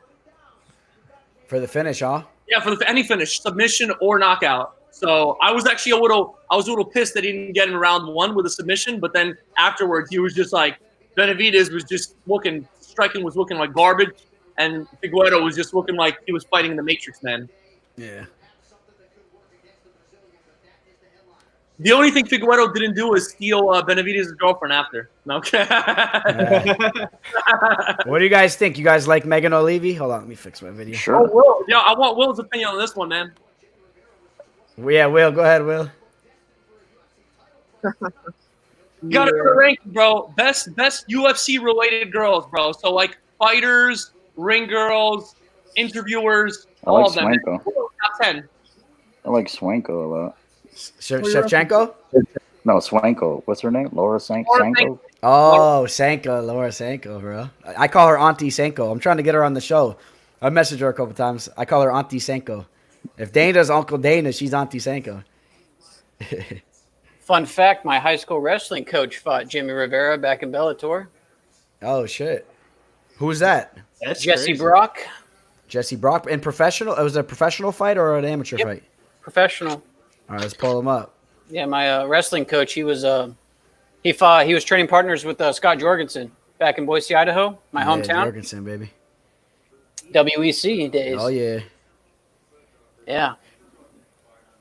I'm actually, you know what I've been working on? I'm setting up this really, I'm going to make like a sick collage. I was thinking about buying a WEC poster because I told you guys I'm going to be setting up a whole new studio soon. So I'm going to get some cool MMA posters.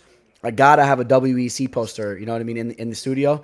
So I was thinking about just getting like a specific card. There's one I really like in particular, WEC 25, but I can't find a high quality one to bring to this one website where you can have them made. So I'm thinking I'm just going to make like a sick WEC collage of like all my favorite WEC fighters with the logo and make it like perfect because I can customize all that stuff, you know, and then have it printed. Oh, it was Fuel TV. That's what it was on. Fuel TV. Versus. Yeah. Dude, when I was in college, bro, forget it. I love WEC, man. Dude, the Uriah Faber Mike Brown trilogy, that was oh man. Well, no, not a trilogy. It was twice, right? Was it a trilogy? I thought they fought. Nah, Brown. Was it 3 times? I know. Well, Brown won every fight. Did they give Faber a rematch 3 times? Because Faber never beat him. Tyler, you see that? See the poster? Oh, Shogun versus Sonnen. That's a dope one. That's the first UFC fight night. It's autographed by Conor McGregor, No, you're Max right. Holloway. I fought twice. Every fighter autographed it. I bought it like that. That's sick. And that Faber's on that. Who did Faber fight? Is that Faber? Yeah, that's Faber. He fought Alcantara. Okay, yeah. He finished him, right? He finished Alcantara. Yuri Alcantara. Max Holloway and Conor McGregor fought. Oh, yeah. The Boston card. We were talking about that, where everyone was dressed up in the leprechaun outfit. So you got like 4 or 5 Hall of Famers on that poster. Is Brian Bowles out of jail yet? Is Brian Bowles is locked up? It's so funny you say that, bro. I was just thinking of Brian Bowles. You remember he used to have like the bowl haircut too, right? He had like the long hair. I liked watching him fight, dude. He had heavy hands, bro. He won the title. He won the bantamweight title, right? Is he Torres bantamweight? upset Torres, right? Yeah, was it Miguel Torres? Dude, Miguel Torres was in the pound for pound conversation back then. If you don't remember when Miguel Torres was in the pound for pound best fighter in the world conversation, I remember. You're new to the game, baby. Was he the guy that implemented the if he was in guard, he'd kick you with his heels, right? Yeah, hit you with his heel in the back of your leg. That was his strike. He was man. He was wild. He was a fun fighter. And then Joseph Benavidez was like, "Shut the hell up." I think it was Benavidez that came in, right? I think he whipped him up. No, was it Benavidez? Yeah, they fought. Yeah, 135. No. Yeah. Let me check that. Ain't you know what I should try to get? What do you guys think about that? And everyone that's listening too, you guys comment. What do you guys think about me reaching out to more of like the veterans of the game? Like, you know, I don't know if a lot of you guys that watch my show are more new to the game, but would you guys enjoy me having a show where I bring on some of these WEC legends? I was just talking to two of them I would love to have on the show. I don't know if you guys remember Doug the Rhino Marshall and Rob the Razor McCullough.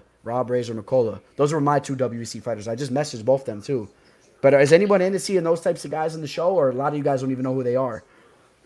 To be honest with you, I don't know who they really are because new UFC fan since like I would say about 4 or 5 years now. Okay. Yeah, that was back in the day, dude. It was cool back in the day, bro. It was a whole different type of sport, man. I mean, that's how I found out about Uriah Faber. That was like my favorite fighter growing up as a kid. Hell yeah. California kid. He was one of my favorites. Way back when he was a kid. Yeah. Condit. Carlos Condit was a G, man, in WC. Tell we're just off topic, but because I was curious about, I'm still thinking about this Kattar-Ige fight. Do you think Kattar gets better as the fight goes on and he has more potential to knock Ige out as the fight goes on, or do you think he has less potential? I think it picks up in like the second and third rounds. He still knock you out. Remember that knockout that he had? Remember that knockout that he had against Shane Burgos? I think that was in the second or third. He picks it up. He picks it up too. Like you saw him in the fight, even against what's his name, Zabit. He picked it up. And what was another knockout we just saw from him? Well, his hands are the still body there. Too. Yeah. Stevens, he hurt Stevens bad. He knocked him out. What round was that knockout in? Round 2. It was round 2.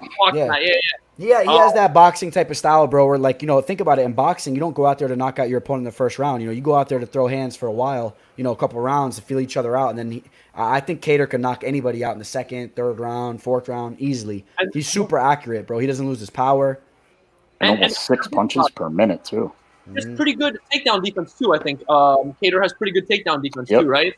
Yep. So, and then Ige, I'm trying to think, has he ever almost been finished? Other than the Barbosa fight, was he ever almost finished? Other than that, I'm trying to think. Well, not really, I don't think, because he lost. Right? Remember that fight he lost to Julio Arce? He was never really in big danger in that fight, really, to my remembrance. Do you guys realize how similar those two guys look? It's crazy, man. Julio Arce and Dan Ige. Yeah. It's weird, bro. But I'm thinking Ige has good cardio, though, right? Because I'm trying to remember. He did well against Barbosa round 3. He has good cardio. Yeah, he picked it up. That's the round. That's the only round that he won in that fight. Even though they robbed him. He won the third round. That was it. And that was close still. Like, I was watching that third round again. Like, it wasn't like Ige almost finished Barbosa. Like, it was pretty cool. He won that round, but it wasn't like a 10-8 round. Yeah. He took him down against the cage. He was like, he kind of had like a takedown. He held him down a little bit. But it wasn't like a murder. Like, it wasn't like freaking, No. But those body punches could wear you and tire you out too, though. I'm thinking about pulling that trigger on that freaking Kattar. Here we go, boys. Fight's upon us. All right, if anybody is ahead of anybody, let's try to figure out where we're all at. Maybe no spoilers because I'm excited for this fight. Yeah, I'm at the tail of the For tape. sure. Yeah, me too. Tail of the tape. I got them showing their reach and whatnot. All right, Bruce Buffer just popped in for me. Yeah, me too. So what do you guys think? Should I pull the trigger on Kattar by KO TKO? What do you guys think? I think that's how you wins. There's an odds boost for that. Actually, There's an odds boost for that? Yo, do it. Depending on where you are and what Shu, is that you? Shu, you said that? Yeah. I see. All right. Hey, listen, Arseny, Shu says do it. Shu, what do you think about that? What's the line, bro? Yeah, I think the only way he's gonna win is if he knocks him out. Really? I mean, he probably could win like a unanimous decision, but Kattar has really good hands, and I think he's gonna knock him out. Yeah. Yeah, EJ with his fucked up eye too, man. Just punch him in the eye, bro. Punch him in the eye, man. I'm going I think it'll be stoppage over knockout by body shot. Yeah, I'm thinking about it, man. Yeah, fuck it. I think I'm gonna do it. Good, bro.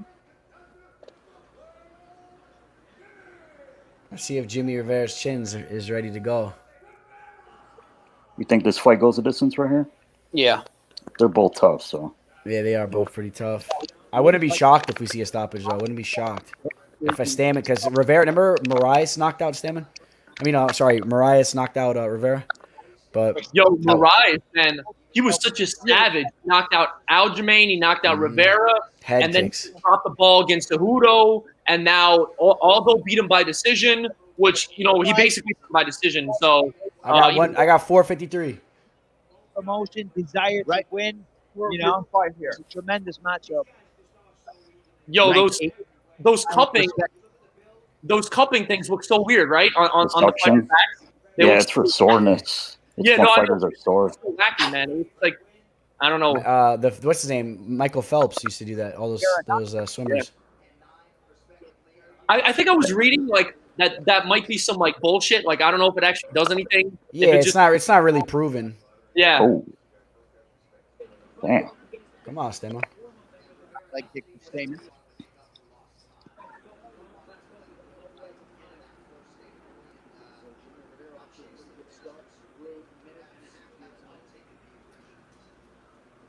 Now Stamann just lost his brother too, you know, not too long ago.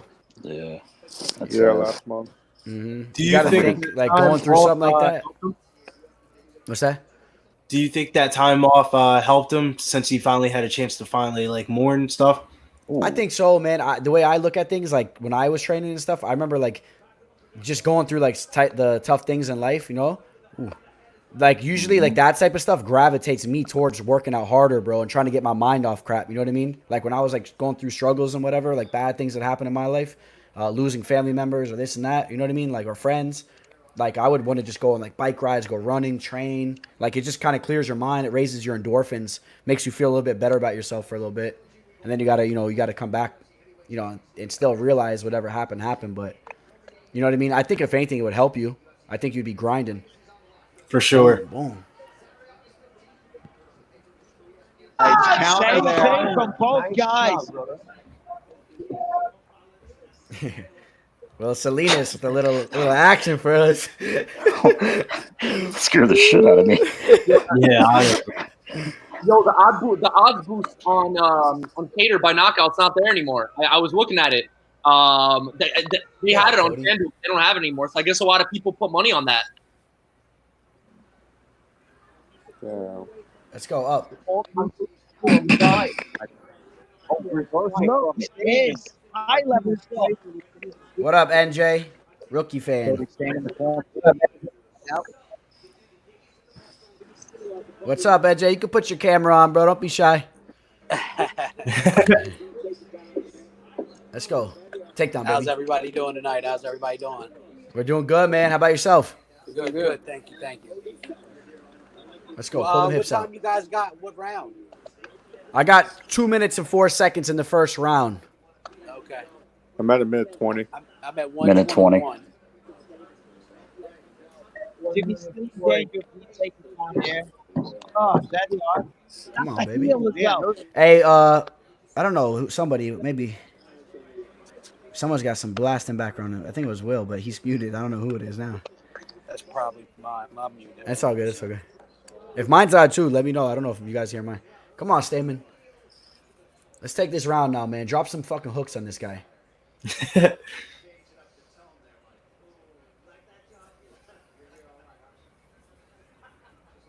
Oh, yo, Teller, you want to hear some funny? Rivera was actually born in Passaic. That's where I live right now, Passaic, New Jersey. So I was surprised. Really? Yeah, because there's not really good. There's not any like amazing gyms near Northern Jersey or even like New York City. Like, I mean, you have the Enzo Gracie in New York, and then you got Phil Nurse Muay Thai. I went there for a little bit, but like you don't have any like amazing super camps. Phil Nurse? You train with Phil Nurse? Yeah, I saw Carlos Condit sparring and stuff. I remember his little. I was jumping rope, and his little son like tried to take my jump rope. I was gonna whoop his ass, and then I didn't realize Condit's son. But Phil Nurse he worked with GSP. He was a Muay Thai coach. He worked with GSP. Yeah, I remember him. I remember Phil Nurse. Yeah, he's what's the name? His wife was there too. Carlos Condit's wife. She was in the gym. She was just watching Condit. Ashley Condit. Huh? Ashley Condit. Whatever her name is. I just made it up. I don't know. Yeah. She was Hispanic or something. I'm not sure. Okay. Nick Catone, maybe not UFC Ashley. fighter has a gym out there. Yeah, Nick Catone. It's Tasmanian Devil or something. The Jersey what Devil? about Jersey Mark Devil. Henry and all those guys? The top camps in like Jersey, New York is Long Island, Wongo and Sarah, and then Tom's River, right? I've been out to Tom's River. Yeah, so the only, but that's kind of far. Long Island is far from not far, but like you can't train there every day if you live in Jersey. South Jersey's pretty pretty out there. It's like an hour away probably from me or something. So yeah, that's where I'm from, South Jersey. Yeah, they have something down in South Jersey, Williamstown. That's where I'm at. Or not Williamstown, but I'm in South Jersey as well. They have something out in Williamstown. Who's which one of you guys are from Williamstown? You don't want the hand. You got him. I was about to say because that's where I'm from actually, myself. That's crazy. You guys live in the same city? Yeah. That's crazy. Small world, man.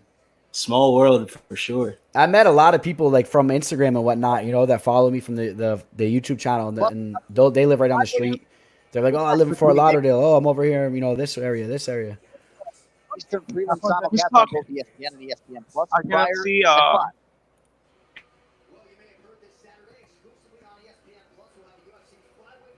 Cody needs to pick it up, man. I don't know. That didn't look that good. That was a close round, but yeah, that was Jimmy's round. Yeah, Jimmy.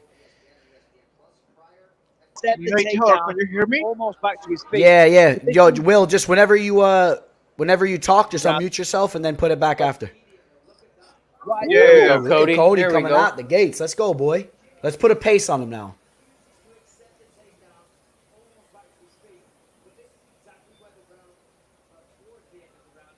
Come on, baby. Tire him out.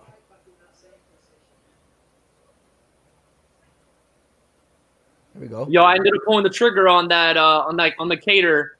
I mean the odds are still shitty, plus 100 him by KO TKO. So it's not bad. If anyone wants to jump on that, so we can both. So my pool that I play with my friends, I sprinkled a little bit of Kattar fourth round knockout. Oh damn! I was gonna bet by decision because Ige is this tough Hawaiian dude. So like I just knowing that he's Hawaiian, I'm like, oh shit, you know what I mean? And he's never been finished before. But I don't know, like Cater's another level.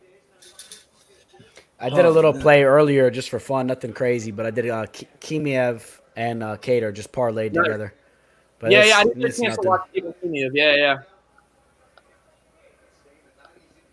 Come on, Cody. Jimmy Rivera just. Dude, I know what just happened. He just reversed the whole situation. Come on, Stamann has a Cody. decent Shake him off. background. Yeah, he does. He's tough, but he needs to pick up the urgency. I think the worrisome thing about this fight was that Rivera has like the best takedown defense in UFC history. Yeah, but I don't think Cody's route to victory is through takedowns. I think that he needs to use his boxing and his head movement. You know what I mean? And outstrike him. Yeah, his striking really improved. Oh, I thought he was gonna go for the. I thought he was gonna try to out grapple him. I don't think he needs to do that. His boxing looked amazing against Kelleher. I want to see him Yeah. break off the cage and start using the head movement and start tagging Rivera up.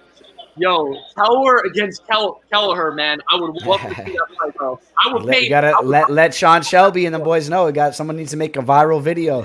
Get it going. I'll guillotine. Tell Kelleher I'll guillotine him. Let him know. Tell her I'll guillotine you.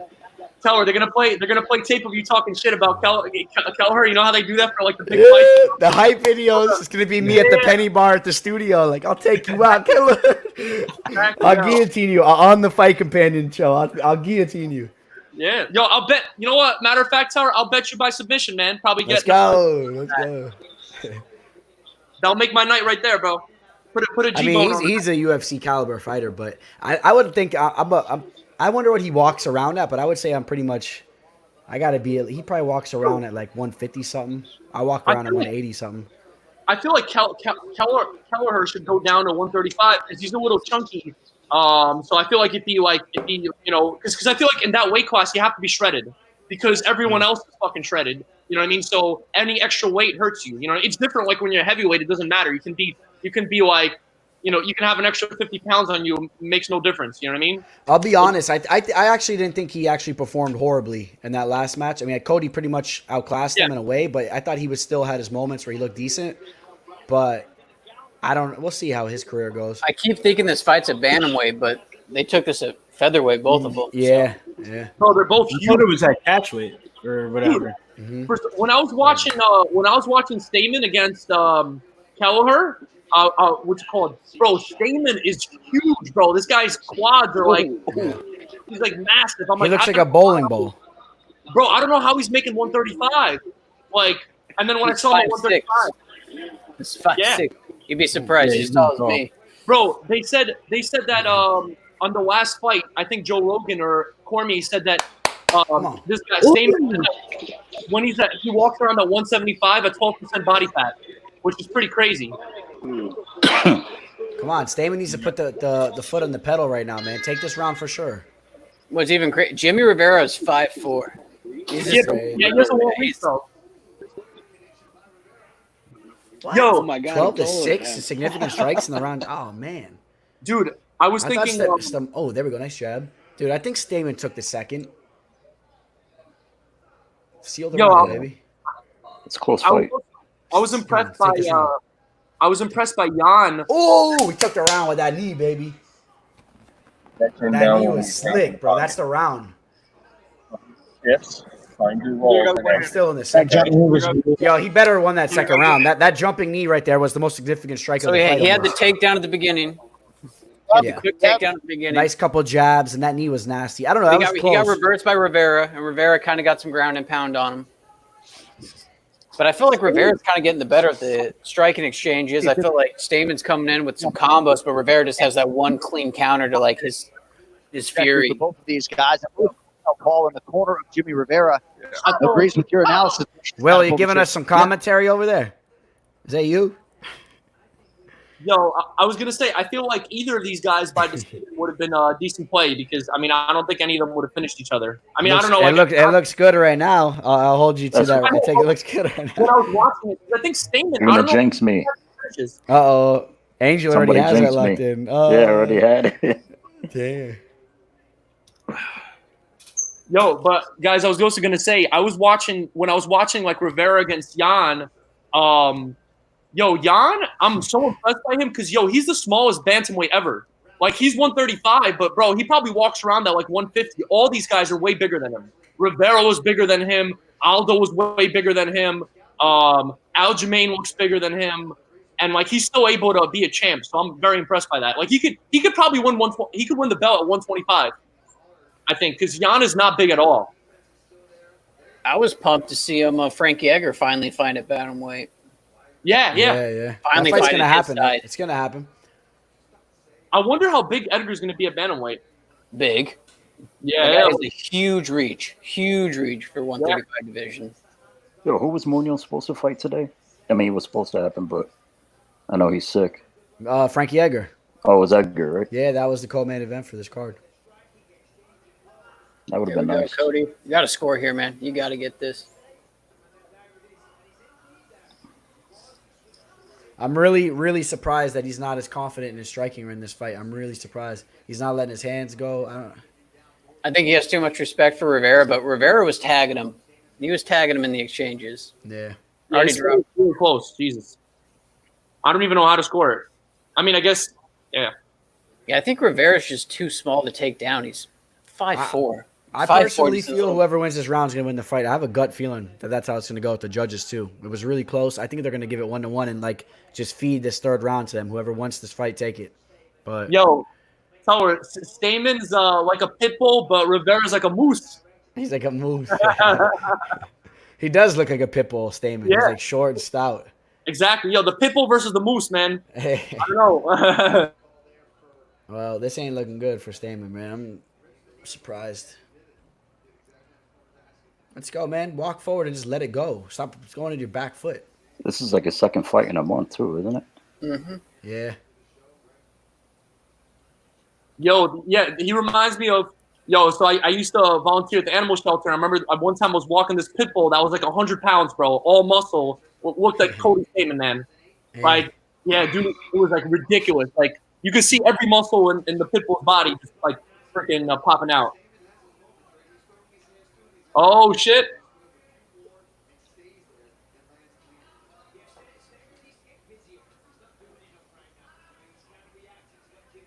Rivera's taking this. Yeah. This is a grappling match. It could be like a freaking a tie. I mean, I would, if I was a judge, I would score it as a tie, bro. Like, I mean, but Rivera's taking this third round. That's going to be the win for him. Yeah. And again, who knows what these judges see? They don't look at the same things we do. Like, look at Max Holloway won that, didn't he? And I don't know what the hell they were looking at. Did you see FanDuel gave back the money for the bets place for Max Holloway? Are you kidding me? What? Swear to God, I just saw that earlier. Bro, how does FanDuel have enough money to do that shit? Because they took it from me. They don't want people to not bet. Wait, Angel, you're telling me so the people that there's no wait, you're telling me the people that bet on Volkanovski, they didn't pay them? No, they definitely. No. They awarded the money back for whoever. To both. Okay, so they gave. They Okay. had to have millions of dollars on that fight. How the hell do they? Oh, I see what you're saying, Angel. You're saying they take it from you, like whenever, like if you lose in general. No, because I do like got the you. FanDuel, the sports and stuff. Like throughout the years, I gave them thousands and thousands of dollars. Yo, like I used to like trade stocks. So I was looking at DraftKings going public, and I was reading that they're burning a lot of money, man. DraftKings is like burning like, I forgot, they were saying like $3 million a month or something crazy like that. So I was surprised because I thought like it was like foolproof. You know what I mean? But I mean, look at the contests, man. The contests have a lot of rake in them nowadays.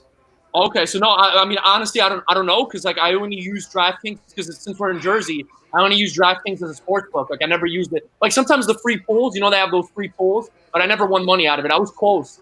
Actually, this last fight card, if I didn't put Masvidal in the free pool, I would have won. Actually, like a dumbass, I thought Masvidal was going to take it, but hey, not gonna lie, I watched the teller's video and he brought me back down to life. And Usman by decision was definitely the play. Bro, yeah, tell her, nice call, man. I could have had that shit, man. I'm a dumbass. Yo, I'll be back for the main event, guys. Gotta make a phone call. I thought that Masvidal could win the clinch exchanges, but I thought because usually Masvidal is nasty in the clinch, but he just looked terrible in this fight, and I don't know why he's asking for a rematch because I'm definitely betting Usman if Masvidal gets a rematch, 100%. Oh yeah.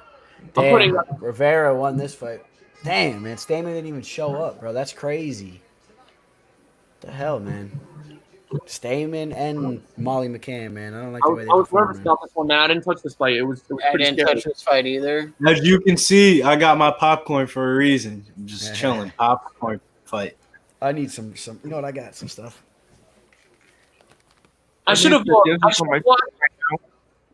watched some tape on that Swedish guy. I completely missed out on that fight. Should have bet him by like. Dude, that guy was an animal. Oh man, can't wait to watch him. Bro, I didn't even watch that much footage. It's been like the last fight was Saturday and now it's Wednesday. I didn't even get a chance to watch anything. Oh, that is correct. It's tonight. We have no idea what day it is here on Fight Out. Yo, Will, you're killing us with the audio, bro. I gotta keep muting you because your TV's blasting in the mic. Yo, Will, you haven't given your prediction on the top 10 UFC girls, man. What's the top 10, bro? And Let us know, Will. fighters, reporters, or ring girls. Rivera. If you guys are delayed, you know, Keep that away, man. everybody, Spoiler alert. everybody knows who won now, bro. Will got you, bro. Will got you. It's very easy.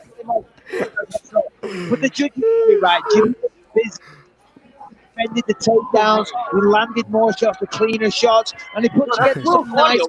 Mike Salinas, Will Bisping over there. Yo, yeah, Will Bisping, tell us who won the fight. Never committed even. Hey, what was those judges' scorecards? Did I hear 29-28, right? So it was going into that third round? Is that what I heard? I heard at least one judge. Was it two? 29-28? I just heard Will Salinas. I don't even know what happened, so I was like, I didn't do shit. Yeah. Yeah, I think it came down to that third round. Yo, no one has a bet on this Tim Elliott. Oh boy, look like my Theo. Yo, no one has a bet on this Tim Elliott Ryan Benoit card or Benoit. I whatever. do. I had to make a late ad Benoit and Kattar parlay. I took Benoit for fun, a little small bet. Yeah. Okay. Any manner of victory or money line? Money line. Just money line. I stick to money line. Okay. I don't try to get I cute. think I got him on a sub. You got Benoit? You got Benoit for the sub? Okay. You probably get him at like. What'd you get him at? I like to. It's really small, but you know, for just fun. How much? What were the odds on that though? I'm just curious.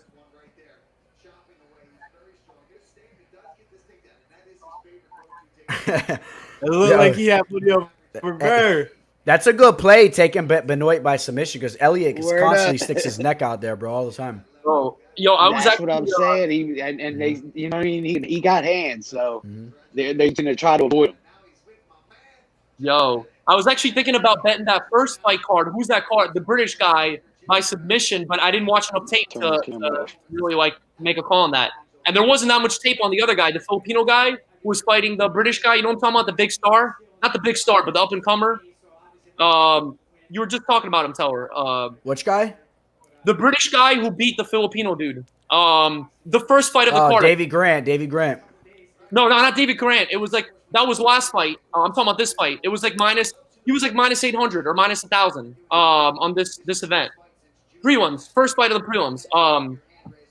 What's his fucking name? You know who I'm talking about? Yeah. The guy from Wales who took out. Yeah. I was gonna bet him by submission, but like I didn't see enough tape on it, so I was like, I'm gonna stay away. But that probably would have paid out pretty nicely. Yeah, he Jack Shore who took out Aaron Phillips. Shore, yeah. I think I'm trying to remember. I think I saw him by submission plus 200, plus 300. I don't remember exactly what it was, but it was pretty good.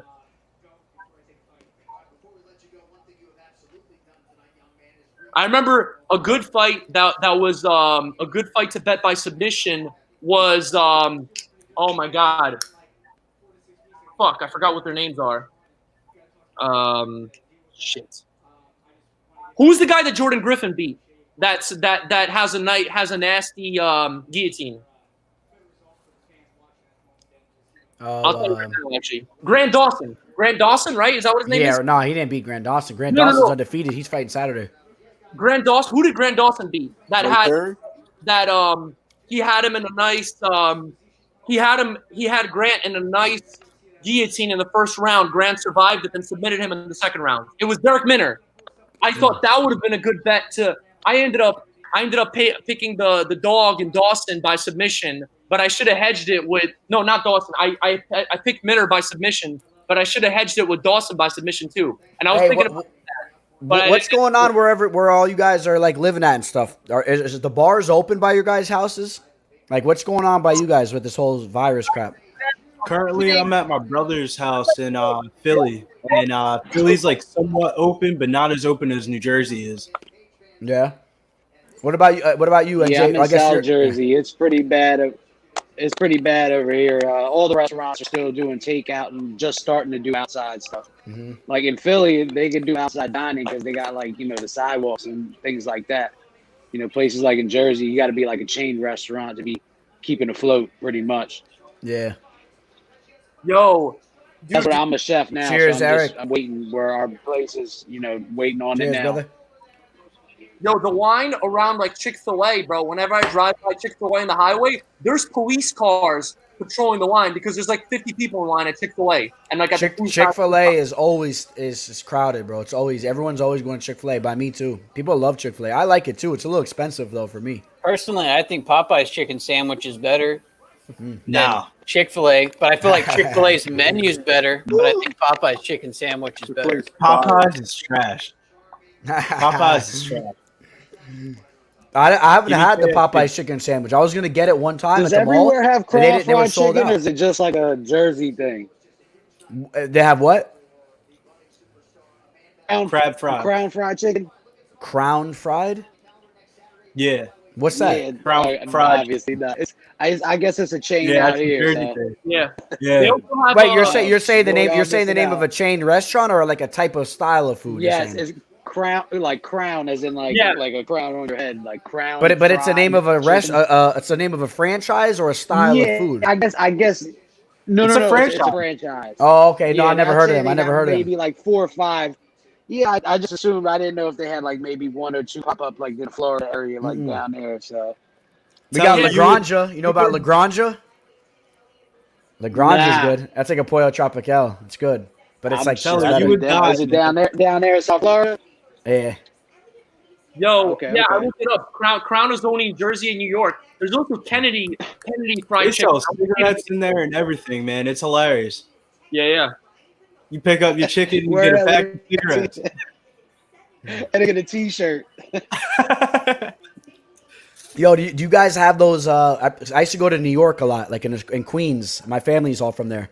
They used to have these stores. I used to always go into those little corner stores. Was it like K something or like Key Foods. Come on, Key Foods. Bodegas. was it Key Foods? That's a big I supermarket. know Key Foods too. Yeah, maybe You know Key. what I'm saying? Yeah. Which one? C-Town, I'm I know they used to have those. C-Town. But that's back in, C-Town. C-Town. C-Town. But that's like New York area. Well, I'm talking South Jersey's like it's almost like North and South Carolina. You know what I mean? Like North and South Jersey. I used to be a different little places. kid, bro, like 5th, 6th grade, even probably younger. My cousin would be like, "Go run across the street to the C-Town." He's like, "Go grab me a thing of condoms," and I'm like, we're like young bucks. Bro. My cousin was crazy, bro. Like 8th grade. He's like, "Go in." He's like, "Just grab one and bring it back here." I was like, "I can't," And he was like, "Go do it." I would run across the street to the C-Town, bro, steal condoms, bro, from the thing. Building character, man. Building character at a young age. Nowadays, you can't even get your hands on those. Back in the old days, bro, you would just be able to grab them, bro. I'm telling you. See, that's how I never forget the C-Town.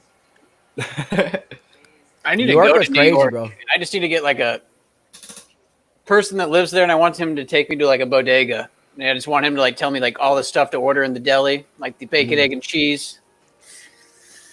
Yeah, they got good food, man. The You gotta be pizza. quick, I guess. Those bodegas have In Philly, I mean, I'm in South Jersey. It's more like a Philly-oriented area, but it's very similar, to New York City. How's those Philly cheesesteaks? Oregon steak. It's like I was going to say. It's probably like it's life. It's Yeah, life man. up here. Has anyone ever had a garbage plate up in New York? Garbage plate. Yeah, look up a garbage eat plate. on It's a like it's garbage from plate. Rochester, New York, and it's only from there. Just look it up. It's like fried potatoes, I got meat sauce, macaroni salad, and then they like top it with like either like fried chicken or like the brown. Your work. It's like a heart attack. that on a ain't- plate. Sounds like that ain't it for me, sounds man. I looked sounds like cholesterol issues ASAP. I just don't see anywhere in this fight where he's.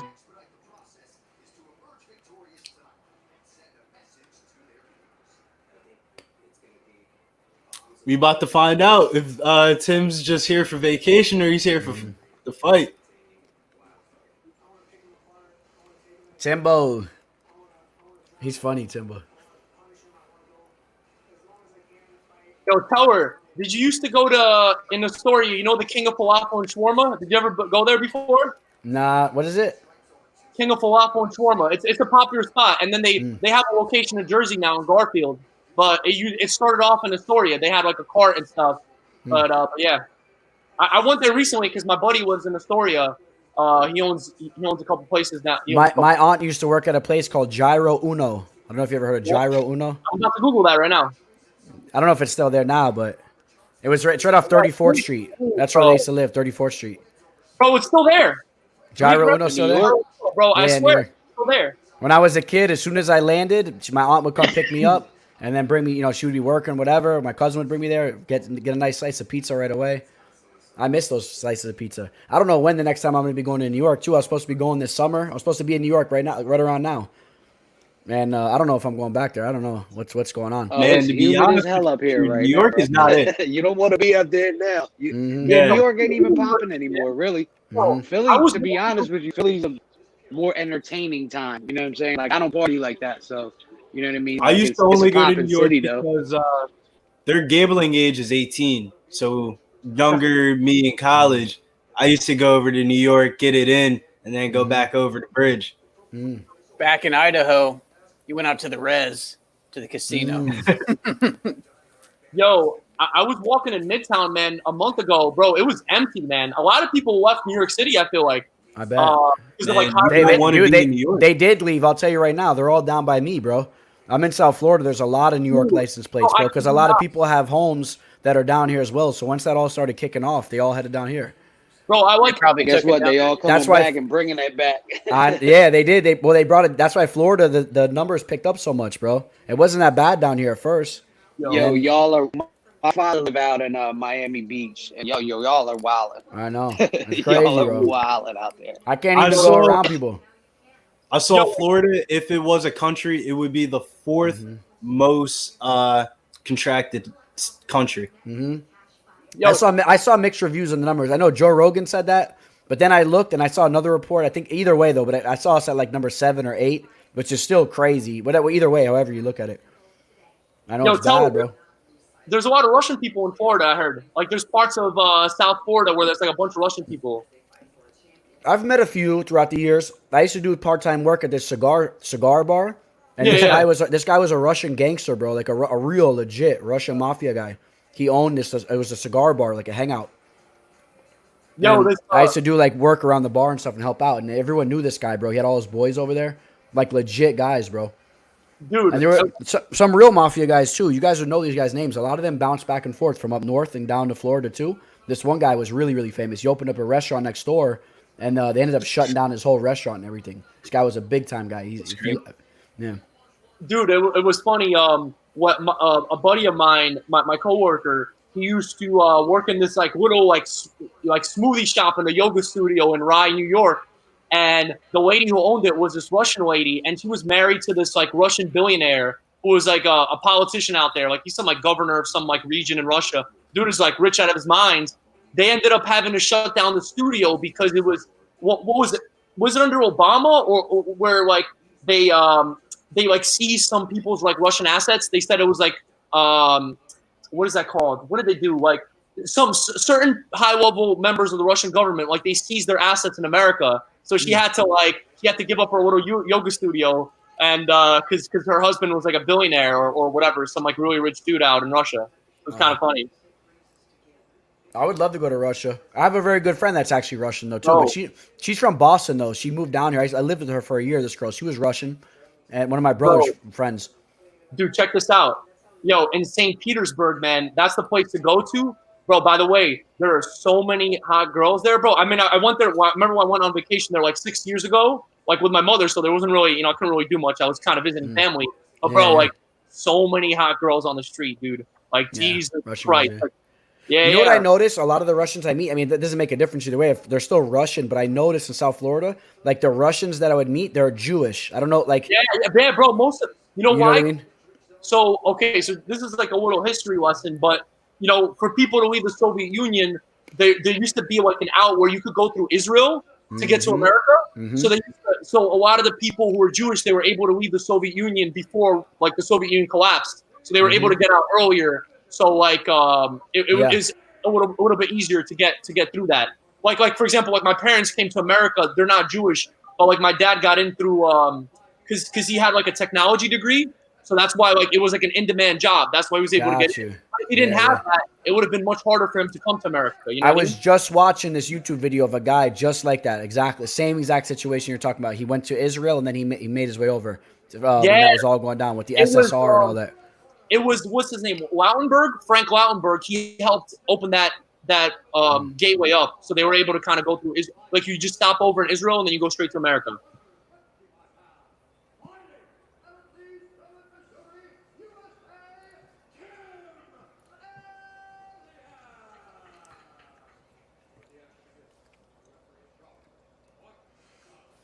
I like Mark Goddard. Yeah, I don't mind him. Tell her when I was in Virginia, you brought up the cigar place that you worked at. One of the sketchiest bookies I went to was in Virginia, but it was a whiskey cigar place. But they had a bookie in the back that you weren't supposed to know about. But the only way you knew about him is if you knew people there. But to get to him, it was like a cigar lounge, and they just had like horse racing and everything that's going on. But it was a bar, so it wasn't actually a bookie place. But you walk back there, and you have to go to this like back office and like put your bets in with him. And it was just so sketchy because like when I walked in there, I knew I was the only guy under the age of like 65 in that whole place. So Yeah. it was just all just pure cigar smoke. It was just like no ventilation. Yeah, Like I don't know. alley. I don't know how people do, Do that, you bro. mind I'm a me cigar asking? smoker too, but what's that? Did you win that bet and had to pick it up? Oh, I yeah. would like to know that part. You went there too. But the thing is that you couldn't bring any friends if they didn't know you. And the first time you go there, you have to go with the guy you know. But if you just stroll in there and you're not a regular, like, of course, like these older guys, like just go up and they just start asking you a bunch of questions and stuff. And you're just like, whoa. But you had to know a guy that know a guy to be back there. Yeah, it's definitely illegal. Yeah, like I love smoking me a good cigar, but I just was never a big fan of just sitting in the smoke like that, breathing it. I wake up the next day, I have problems breathing. I feel like all clogged up. Oh, come on. What's going on over here?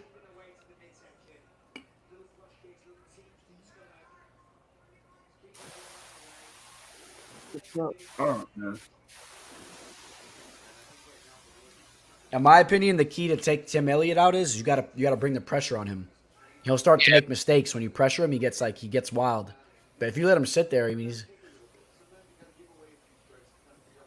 and Benoit looks really hesitant, looking like Stamann right now. I still can't believe this is the co-main. I know. They should have made the Al Razak fight.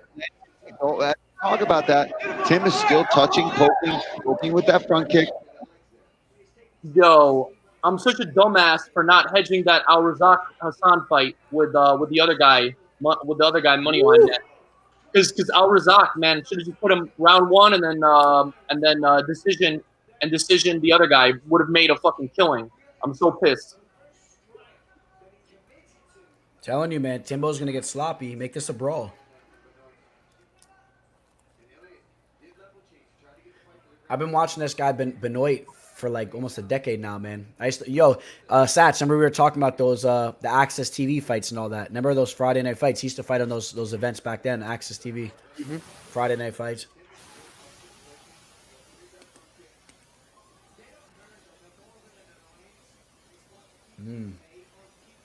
That's where I first saw Sage Northcutt. Oh, yeah? He got highlighted on the regional scene. They're like, this is one of the Bass Root, and was like, what? Remember this kid's name. This guy's like a top prospect. And he's only like 16 years old. I bet you I know what fight you're talking about, too. I remember that. When he was in the regional scene, he was knocking dudes out with head Doesn't kicks his and sister fight too? She just got whooped up. Was it in Bellator or somewhere? She got whooped. Because I remember they fought on the same card, and it was like a big deal. I remember that.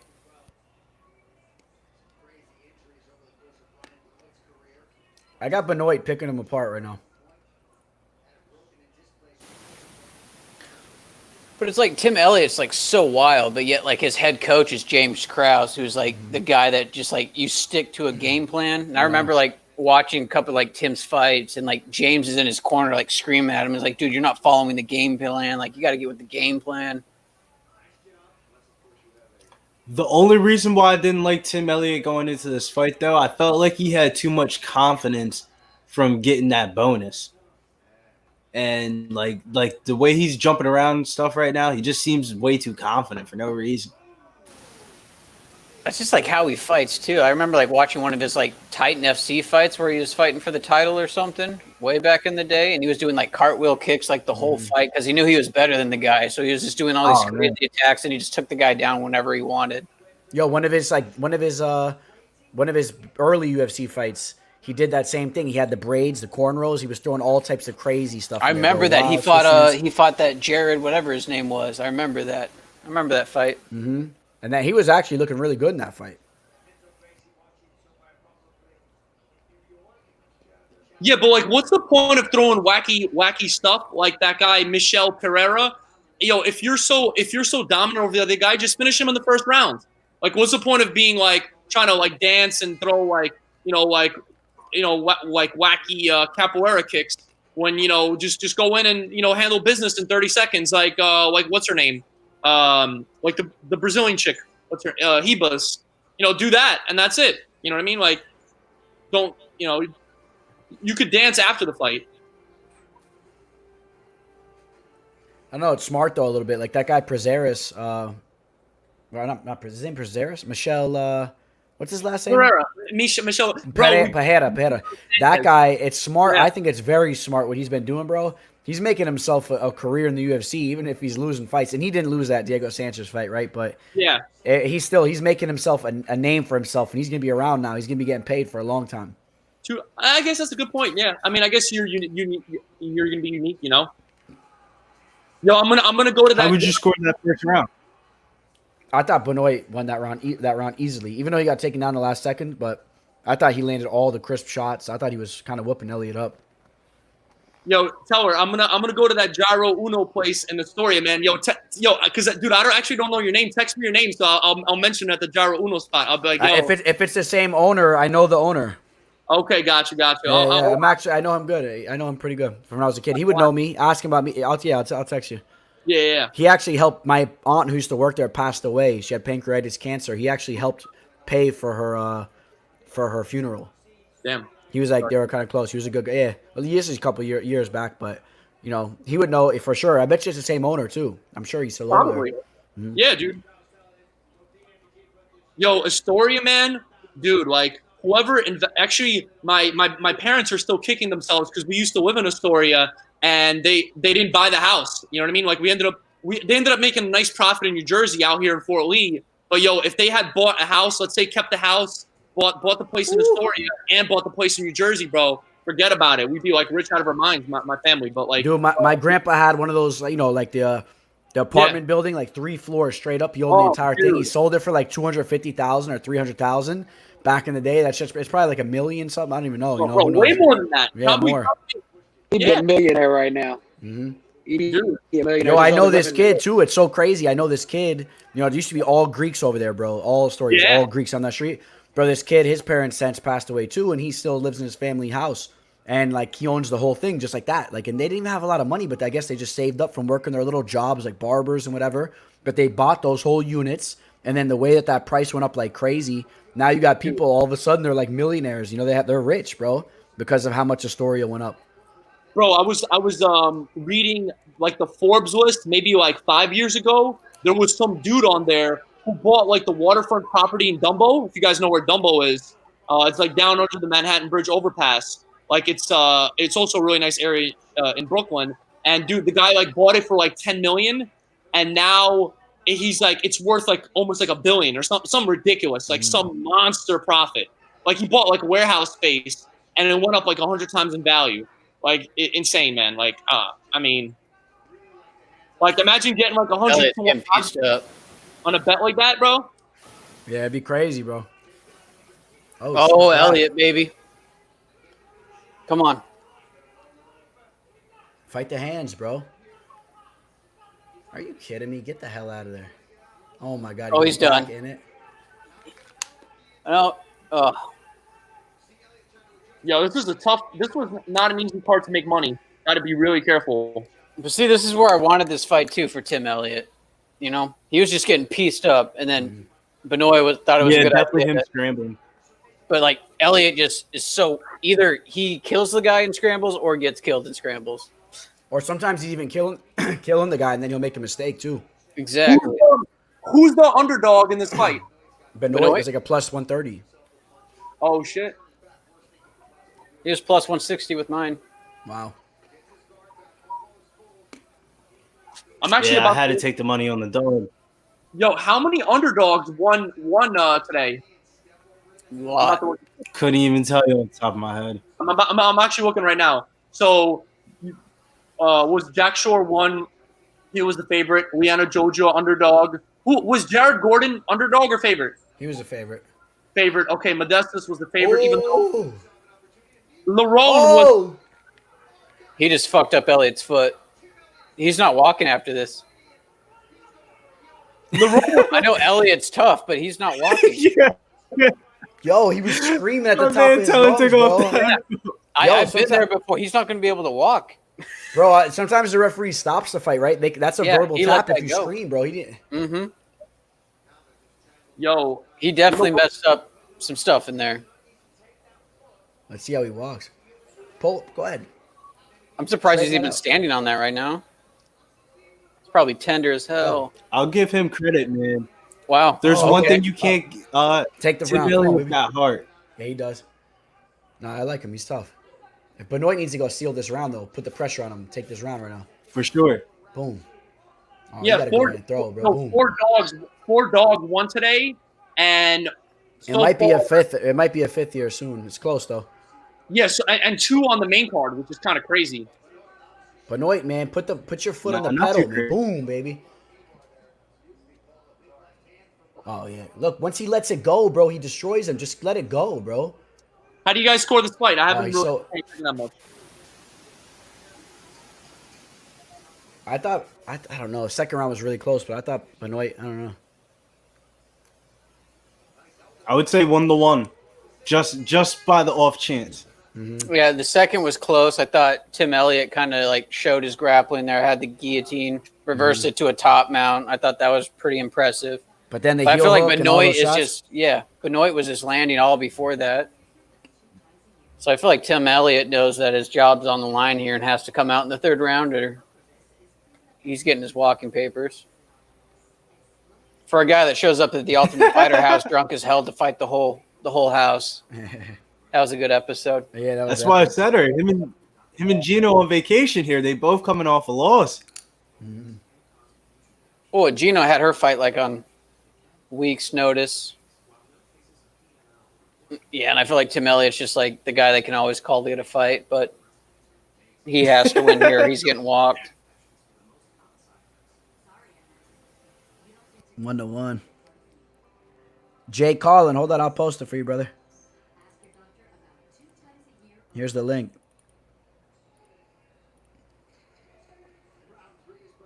Elliott up 2 rounds, somebody says. I don't know. I don't know. I think whoever wins this round's gonna win the fight. Yeah. And I feel like this is where Elliott just turns into the zombie guy. He'll just walk forward and take everything.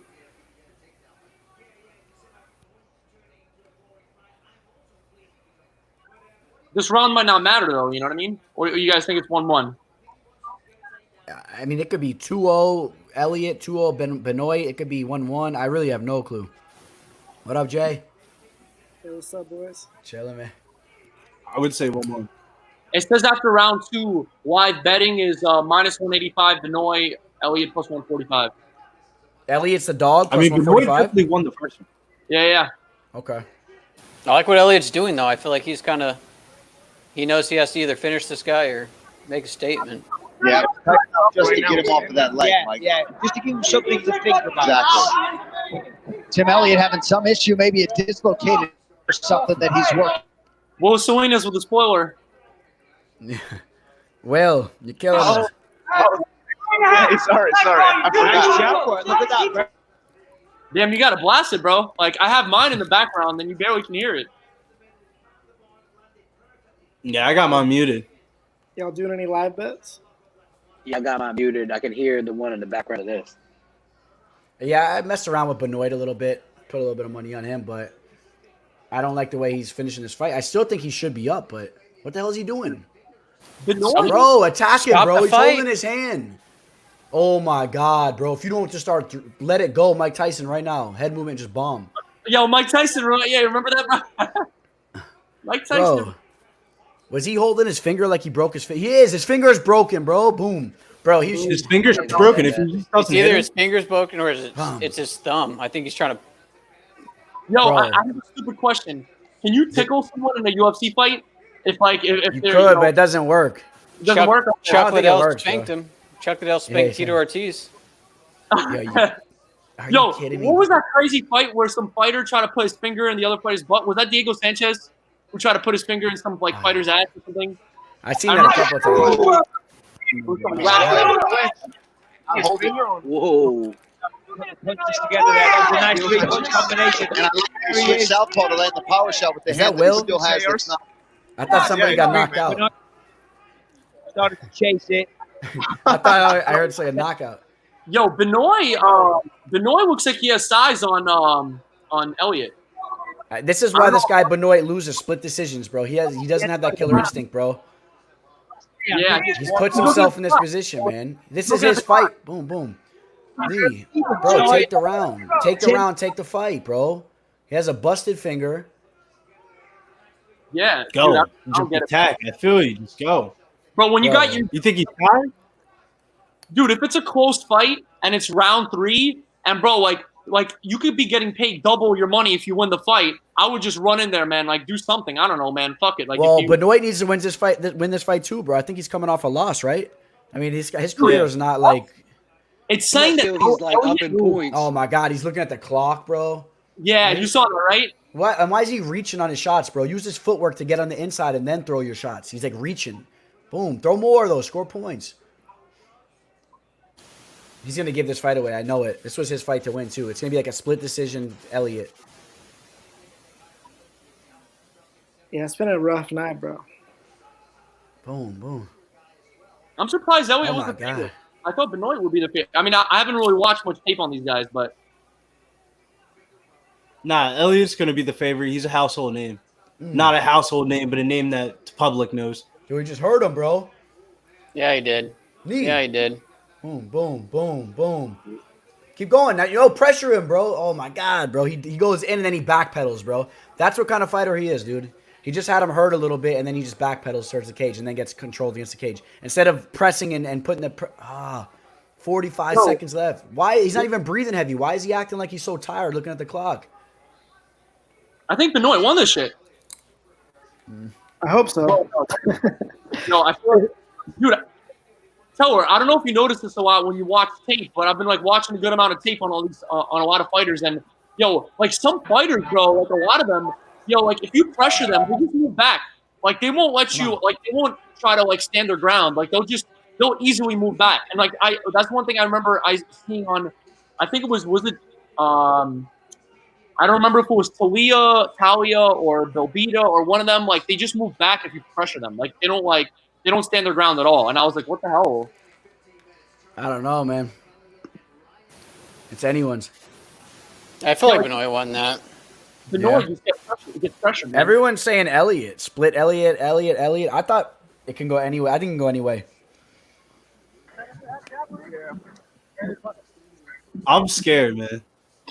But see, like if you're in Elliott situation, you're a flyweight. Like how many other big divisions have a flyweight division that's stacked besides like M1 stuff over in Asia? But I feel like that's stuff that Elliott, I feel like he has a good manager that gets him fights. But Eric wants me to call it, bro. I don't even know what to call it. It's gonna be a split decision, I think. I don't know. I think that maybe they'll give it to Elliott.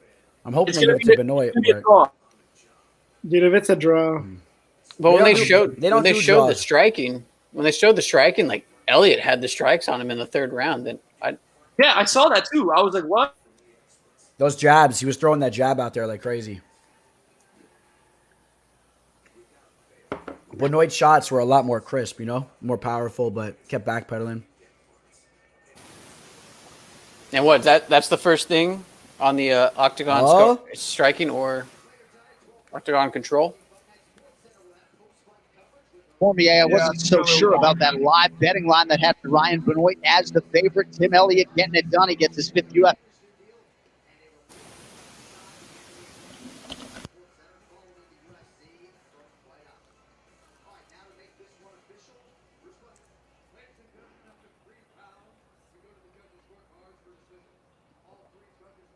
Man. What is... All right, so Kattar by KO or what, dude? Tim, right?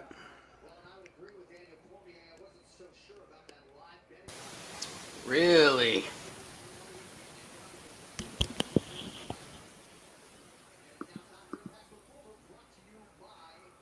It sounded like you had money on Tim, though. I did. Little sprinkle.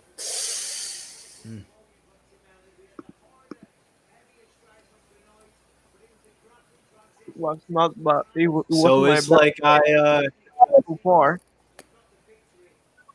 I lost 2.5 units on Stamann and Molly McCann, which, well, I didn't mean it to bet on this card, but I did it anyway. So, well, that's betting. That happens to the best of us, Will. It's Sometimes like, I don't mean to it's bet on like the card and I for do last it. week's pay-per-view. That's what I'm gonna say. It's like I paid for last week's pay-per-view. Mm-hmm. Yeah. Mm-hmm. It's I'm crazy. wondering if I could bet on E-Gate just because I have a knife going. Yeah. Who talked there? SJ. Okay. It's crazy because I was the Saturday, last Saturday, the UFC 251. I won like almost 50 units on a 4 play, and it went well for me. And now I lost 2.5 units. Sucks, but it is what it is, man. Yep, I hear you, man. Let's go. I'll have a nice night if Kattar hits. But I need his ass to hit though.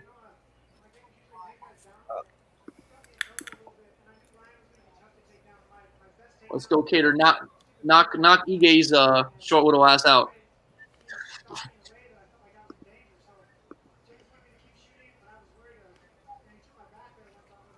Yeah, if Kattar loses, then fuck, bro. That's not even Bro, that would retarded. be terrible. The Kattar better knock his ass out, man. It's mofo. I have a feeling it's going to be one of those. It's going to be a good fight. I just have one of those. I feel like it's going to be a good fight. Yeah. No, I definitely agree. But I don't know, man. Like sometimes I was kind of worried because I feel like Kattar sometimes he's just kind of like not doing too much, and then all of a sudden you explode out of nowhere. I mean, which makes him good. I feel like that explosiveness makes him unpredictable. But sometimes it's a little worrisome if you just kind of like standing around there for a second. But hopefully. I don't know. I mean, I think Dan Ige is good, but I don't know. I feel like he's not upper echelon, and I feel like Kattar is. What up, Angel? Yo, what up, fellas? How's the night treating you? You hitting these bets, or are you losing like all of us, or at least like I am? I'll take a complete loss if Kattar loses. Yeah. But I'll get it back on Saturday. The only thing that's how I feel, man. I had McCann, man. I know McCann got hurt me bad too. Figueroa by decision. No, Figueroa by finish. I think is going to be probably a terrible line. I'm going to check it out right now. Figueroa. Oh man, what? I feel like they made me pay for a free card tonight, man. Yeah, right. They get their money one way or another, Billy. Now I'm saying the money.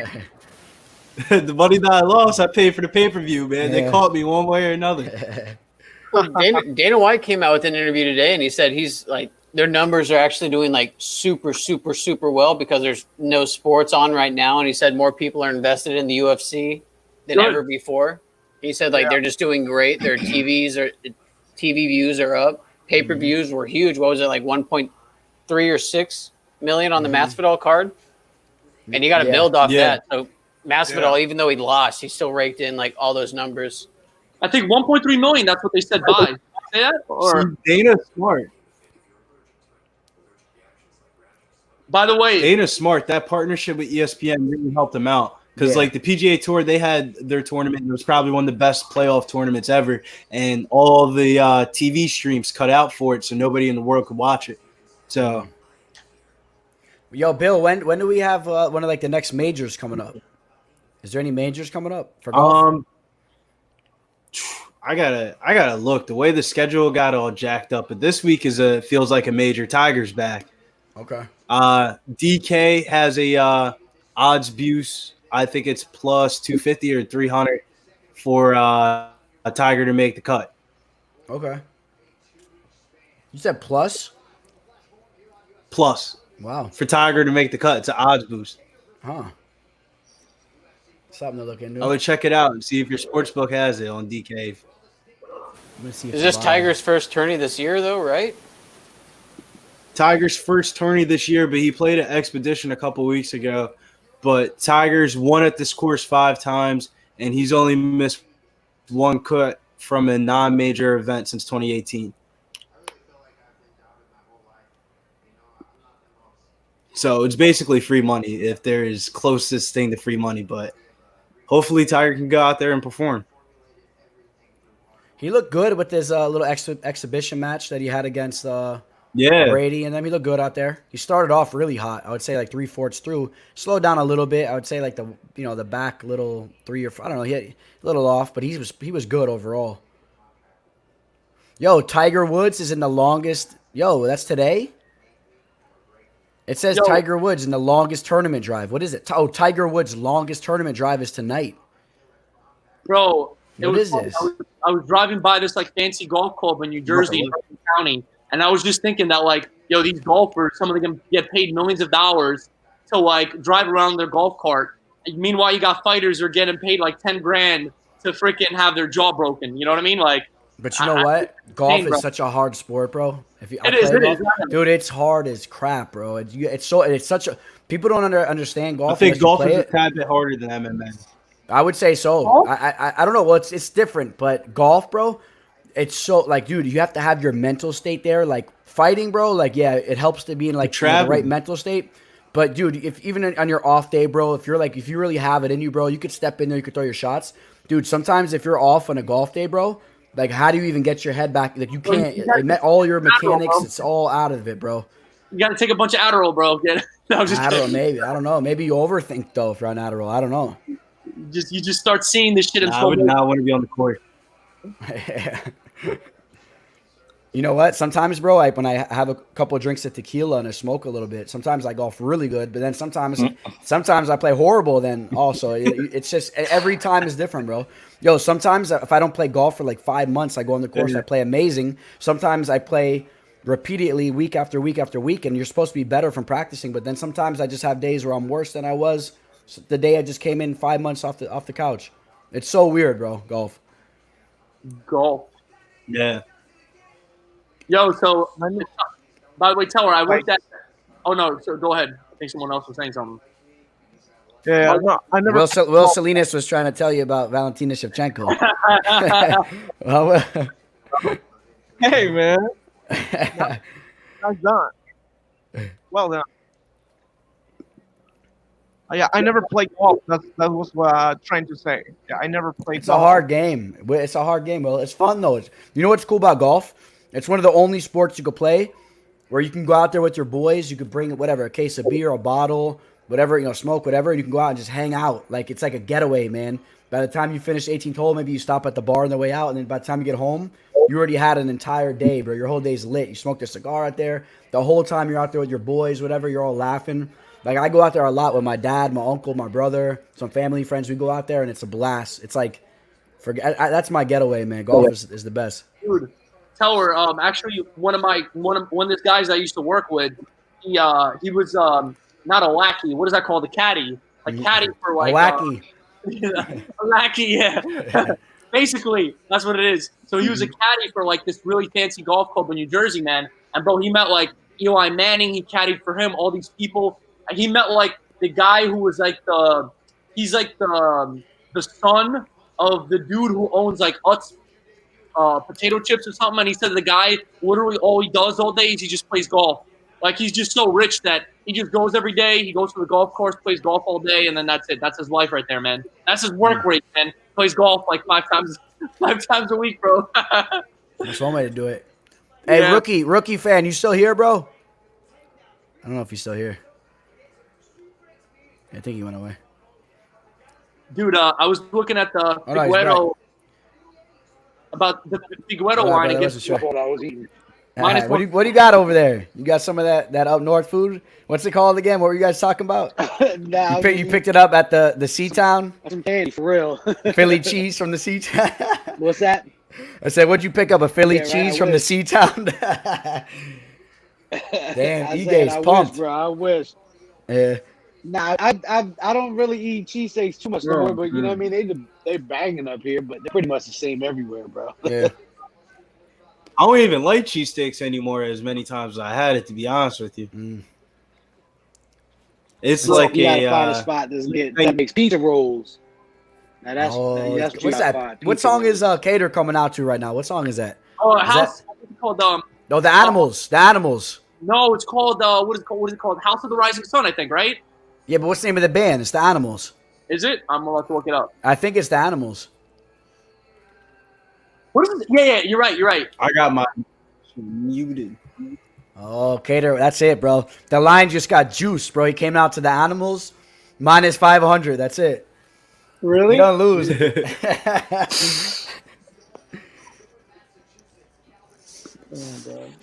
I feel like the fighting world's not complete unless there's like one badass fighter coming out of Boston. I just feel like that's just like the storyline always. There has to be like at least one badass guy from Boston. Dude, Calvin looks beast, man. Like just he's coming in with that focus, man. He looks like They're trying to start a whole movement with their crew. bro. He looks like he's gonna kill someone right now, man. He just looks like he's gonna. Come on, man. Let's go, Calvin Cater. Round one, KO. Let's go, man. Don't make us wait. I want to get They paid. all got Mark Wahlberg tattoos. Wait, you have Mark Wahlberg tattoos? But I think he's saying like the style of tattoo. I'm just kidding. I'm kidding. Oh no, I see what he's saying. Like it is like because they like Mark Wahlberg. That's where he's from, right? Boston. Yeah. Yeah. Yeah. He's Marky from out there. Mark. I'm saying like they're all the him and Yeah, his, yeah. what is that like what do they call them, like the New England?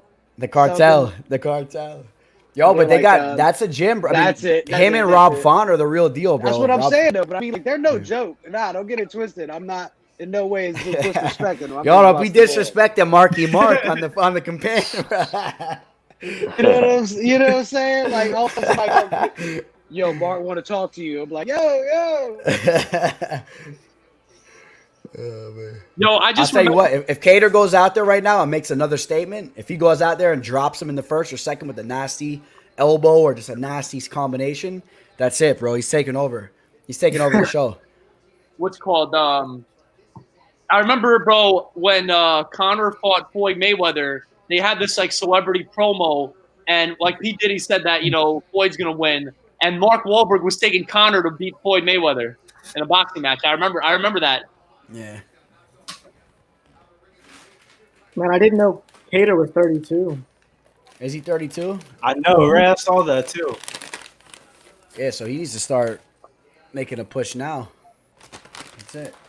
And Ige is on He the said that win in his interviews.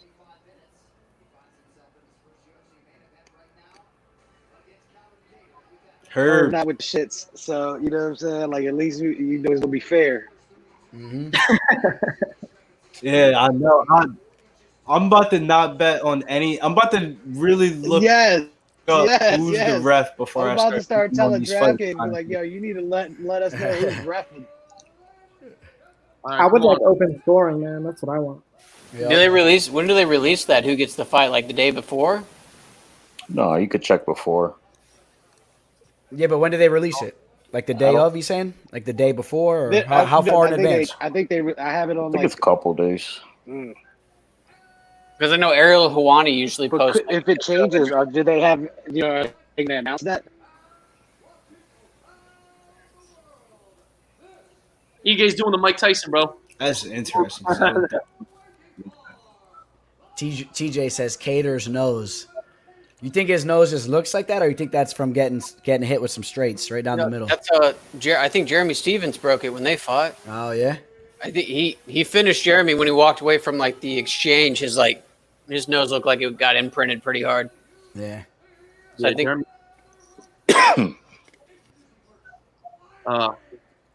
Hey, I just wondering, have any of y'all got sick? Did any of y'all get COVID? No. Thank God, no.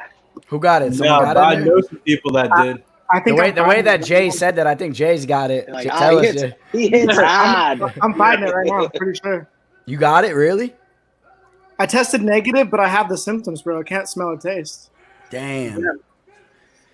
But I heard that you can pass it through the chat. Ah man, don't try to get the All fire. right, my here, bad, man. Jay. Dog. Catch you later, dog. Damn. Nah, I'm not playing. Yeah. Yo, so let me ask you, when did you start getting the symptoms?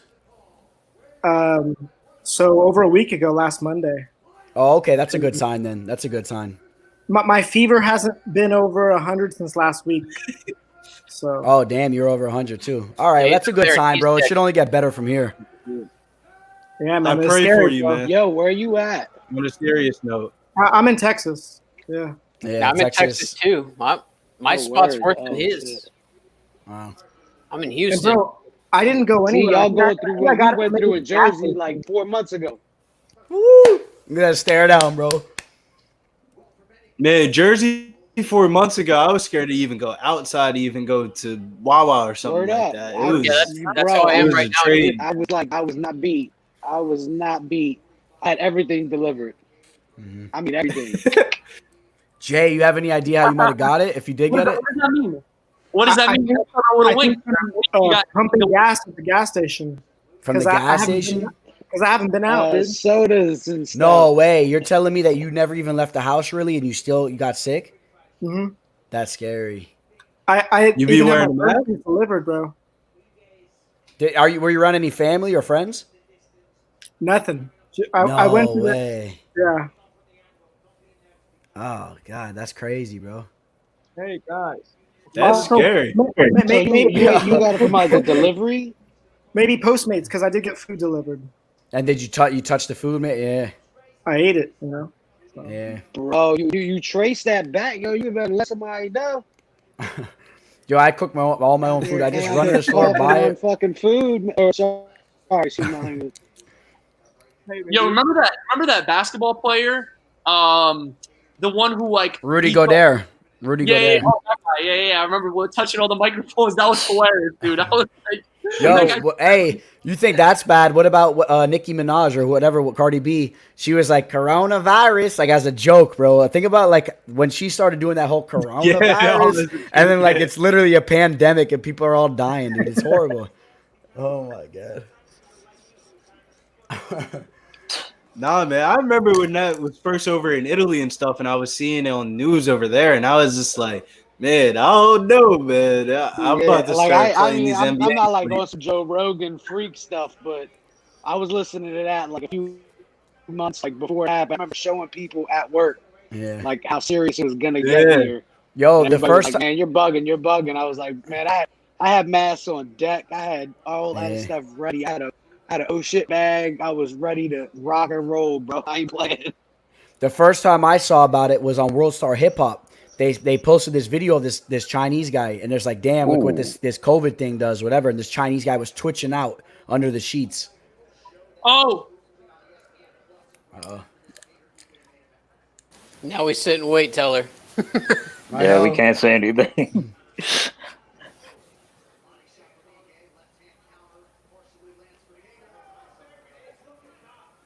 Combinations opening up. Oh, man. I finally looked at my Snapchat. Everyone's sending Yeah, me well, I hope meatball you get pictures. better, bro. For real. I That hope one. everything goes good for you, man. Yeah, Jay. I hope. Thanks, bro. I appreciate it, man. Trying. I think a weekend though, Oh, better watch out. You're gonna break your what's hand. that? I think a weekend though, I think it's in your head a bit. Maybe. I don't know. Yeah, let me ask you, Jay. Do you feel like it's possible? Like, because it's happened to a lot of people. Do you think like you're overthinking it so much you made yourself feel sick, or is it like nah, like for real you were sick, like bad? Well, you said you had a Or fever. you actually had 100 fever for like 5 days straight. Yeah, I had a 100 fever for like 4 or 5 days, and I've had a 99 fever. Yeah, that's a sickness, and to some people that could be pretty goddamn deadly. So wear your fucking best, niggas. I know. You know what I'm saying? Better to be safe than sorry, bro. Yo, I just started tasting again today. Yeah. My best friend's wife, you see him in the chat sometimes. She got it and she lost her taste and all that. She said it was only bad for like a day or two, but she lost her taste. It took like a week for it to come back.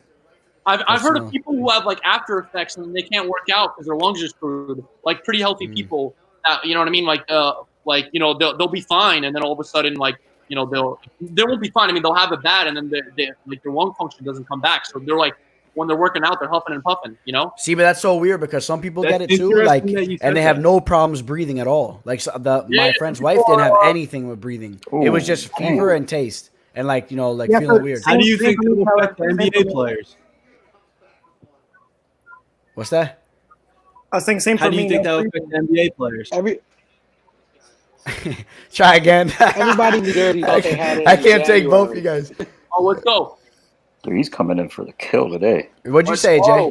That's the cater I want, man. Finish this motherfucker. Make I was it. just saying, same for me, just fever and taste, but breathing's fine. Okay, see? Same thing.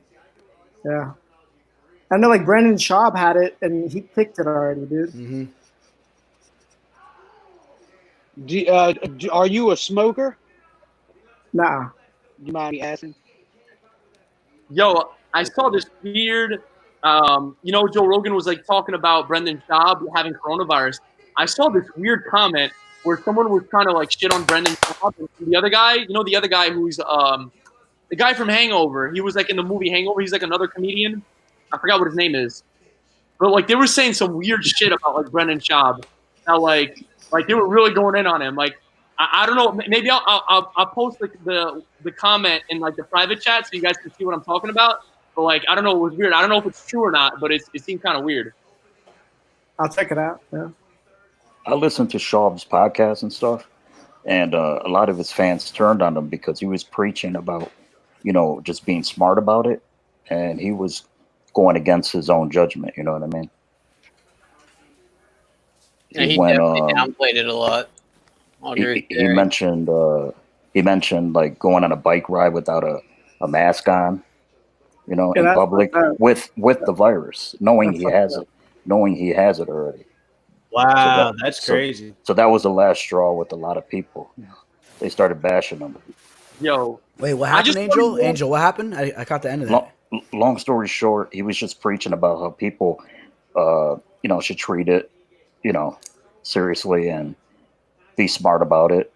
We're talking about Brendan Schaub, and he goes and he gets it, and not only does he get it, but he's in public riding his mountain bike with no mask on when he's supposed to be quarantining because he was positive. You know what I mean? Yeah. So, yeah, he totally fucked himself with that. Let's not forget about Brendan Schaub. He got punked out by a lightweight fighter, and he's a heavyweight fighter. Don't ever forget Nate Diaz punked Schaub out. if that doesn't tell you what kind of guy Brendan Schaub is, not that you can't tell as soon as you talk to him anyway, but I like him. He's funny, but he's like I lost respect. I lost respect after that, man. Yeah, I don't like that either. Like, dude, if you're positive, you got to stay home for other people's sake. You know what I mean? So. I just wished I could know Brendan Schaub's fight picks so I could fade all of them. I just know that every single fight. I don't want to say every single one, but like a good like 8% of them are completely wrong, bro. Like I remember like, and I'm so pissed when I hear it. I found out late, like after the fact. He's like, yo, I told my boys to bet on like I'm trying to think of an example, but like there's a bunch of them, bro. Every single one.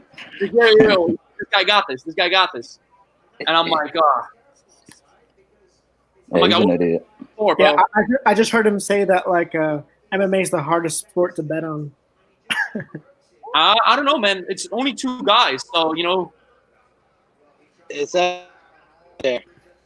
Anything can happen. It's boxing, like, you know, times fucking a million.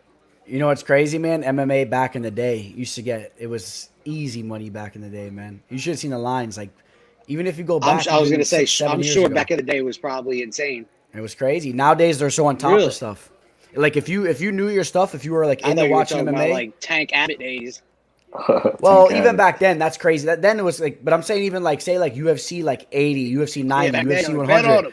Bro, you can get good odds, like really good odds on fighters if you knew what you were watching. You the guys, you knew who was gonna win or whatever. Nowadays, you get guys that are like minus 600, minus 500. You used to be able to get them like minus like 180, 170. It was crazy back in the day. You pull up some of the lines, bro, from back in the day. You'll be like, what?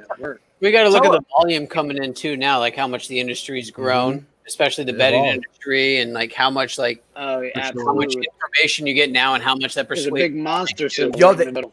People didn't know what they were looking at. Think about that. Think about how many people that you even know that watch MMA casually and they still don't even know what they're watching. So like think about it back then. There was only like very few people that really knew what they were watching, you know, like matchups, stylistic matchups, this and that, whatever. Like people, you know, those types of guys. Not a lot of people watch MMA. Yeah. Especially when that's my name. I just put that on there because I watch your show and pretty much like picked up the majority of my information. You know what I mean? And slowly I'm learning over the past year. So this is like new to me. Yeah. So I'm like jumping in. You know what I mean? Cater's bloodied up, man. Yo, this is 5 rounds, right? Yeah. Cater better start bringing it. Ige's looking really confident, more on his feet now too. It might be 1-1 going into the third.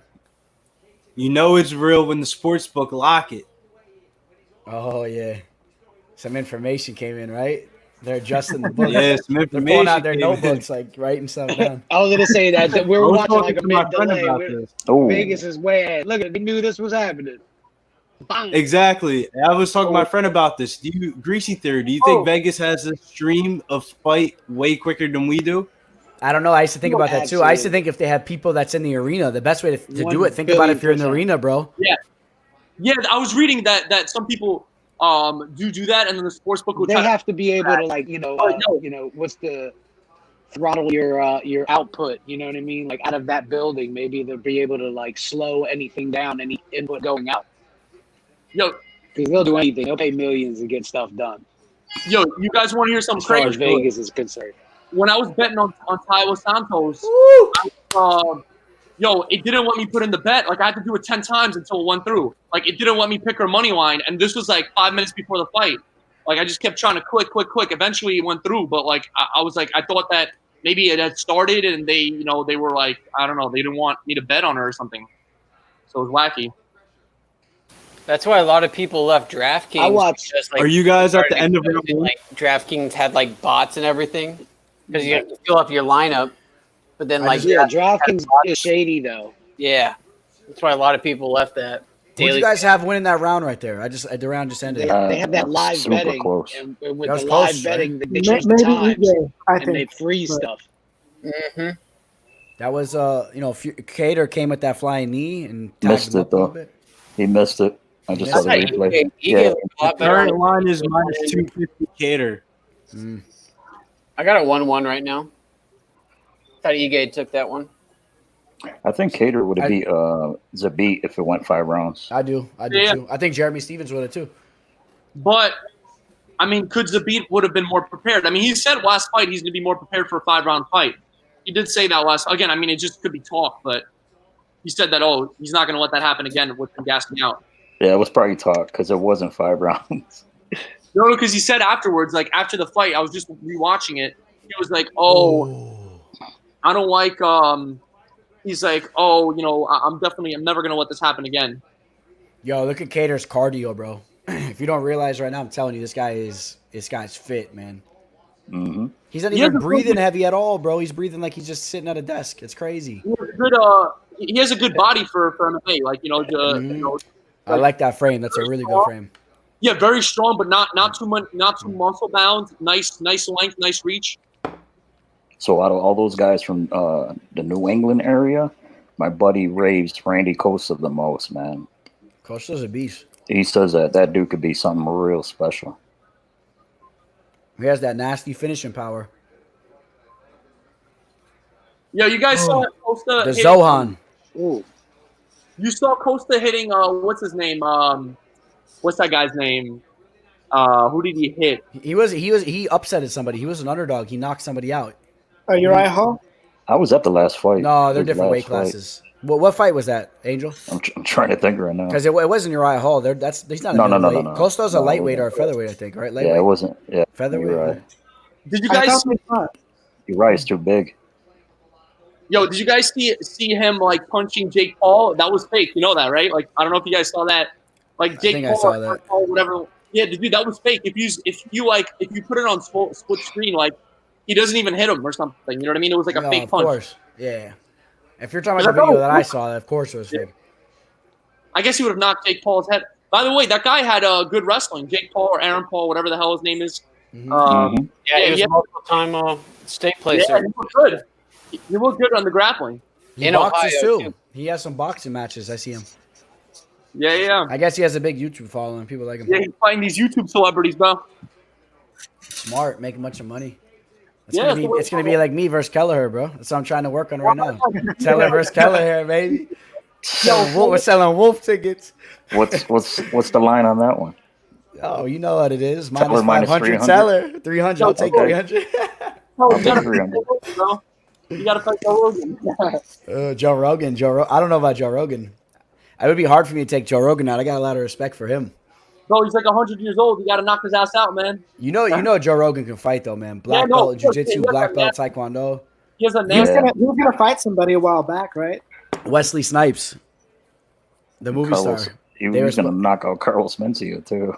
Carlos Mencia. Yo, remember when what's his name? When the big guy from Rocky IV, what's his name? The Swedish dude. He boxed some famous Russian MMA fighter. Was it like Elliott or something, or one of those guys? You guys know what I'm talking about, or no? Nah. Ivan Drago. Nah, he boxed like some one of those guys. Hey, I'll look it up. I'm curious. Cater better step it up now. Let's go, boy. Stuff. Dolph Lundgren. I think Ige's starting to feel it. And Kattar hasn't used everything because he starts slow usually. You see him picking it up right now? I got a minute and 52 seconds. He's definitely picking it up. And I see Ige's walking away. This is Ige's first 5-rounder, right? That eye swollen, bro. Yeah, I think so. Yep. Yeah. Going into deep waters. Ige's right eye is swollen. I think Calvin knows that too. And Kattar's nose got cleaned up nice.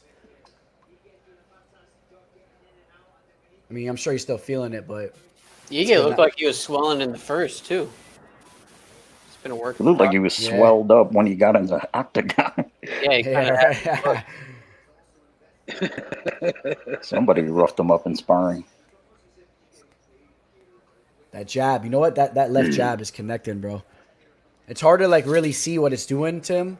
Ooh, you know what I'm saying? Because it doesn't look like that much, but when you see it in a slow motion between the rounds, look at when that jab hits, bro. He's connected him right in the middle of his face. That hurts, man. He's one of the best boxers, and I think of all of UFC too. And he's hard to take down too. Mm-hmm. You see how calm he is? I love how he's calm. And he's so much bigger than Ige, so it's like this is a hard fight for Ige. It's good to see him working in the leg kicks, man. That leg kick was there too earlier. Because Ige's so worried about the hands. Start whipping that leg, man. Throw a calf kick in there. You think that was 10-9, 10-8? Yeah, that eye's hurt, and you're already seeing him cover it. He's always looking. I think he might be losing some sight too, because that right hand's coming up a lot. I think he has a blind spot. I got 15 seconds left, Jay. But I think you said if it was a 10-8, I think 10-9. It couldn't be a 10-8. Ooh, I got a cut open up on Kattar now in his right eye.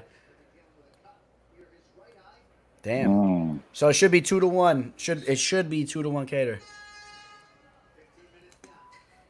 2-1 Kattar. I concur. These are big rounds right here, though.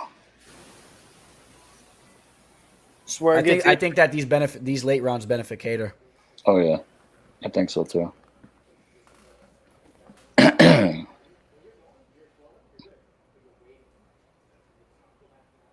Fourth round or later. This is the round, baby. This is the round. This is the sprinkle round. Oh, so the sprinkle. We got the sprinkle. Fourth round finish. Let's go. Got the sprinkle round right here. All right, I'm pulling for that knockout. Trying to take down a.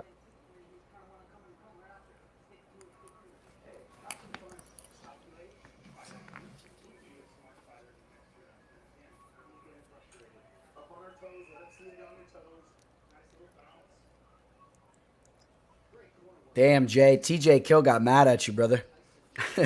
Was that you? How dare you say 10-8, Jay? He did not like that, bro. TJ is pissed right now. Yo, I had somebody message me on my breakdown video I just did. I got to get his name. I'm going to get him on the next breakdown video. He sent me a whole message, bro, ranting and talking crap. He was dead serious about me drinking my tea when I was doing my breakdown. He's like, how dare you drink your tea like that? He's like, we can hear you slurping it. He's like, don't you ever do that. So you know what I got to do, bro. I'm starting up. Uh-oh. What we got? Uh-oh. We got something big coming. Yo. You know when you got like 30 seconds ahead of you. Uh-oh. Come on, finish this motherfucker off already. Tired of looking at his face.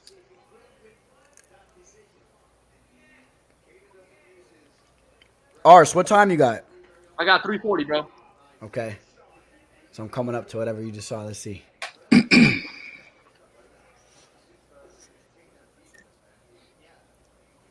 Oh, okay. Oh, baby.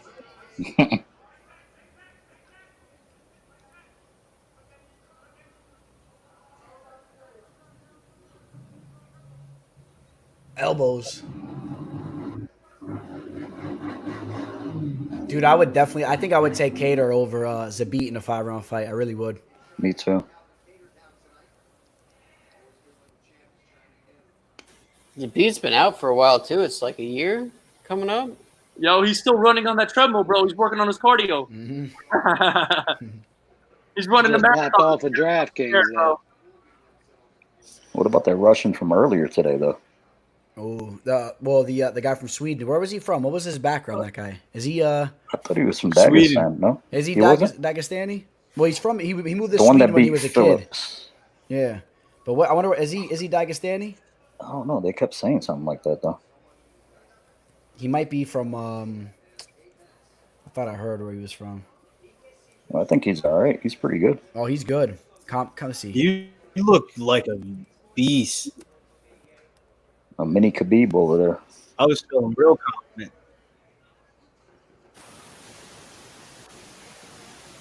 Oh, here he's here. I got you.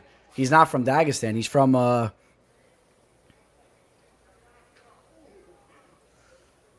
He's from here. I'll tell you right now. He has a Wikipedia page. Oh, it's not in English though.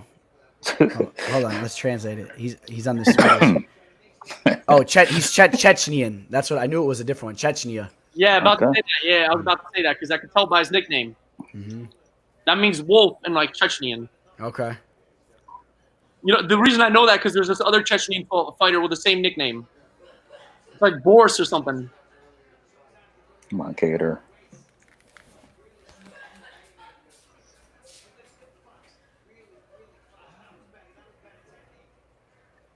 Jesus, a 51K parlay? Are you kidding me? Oh! I needed Kattar to win. Okay. I was like, what?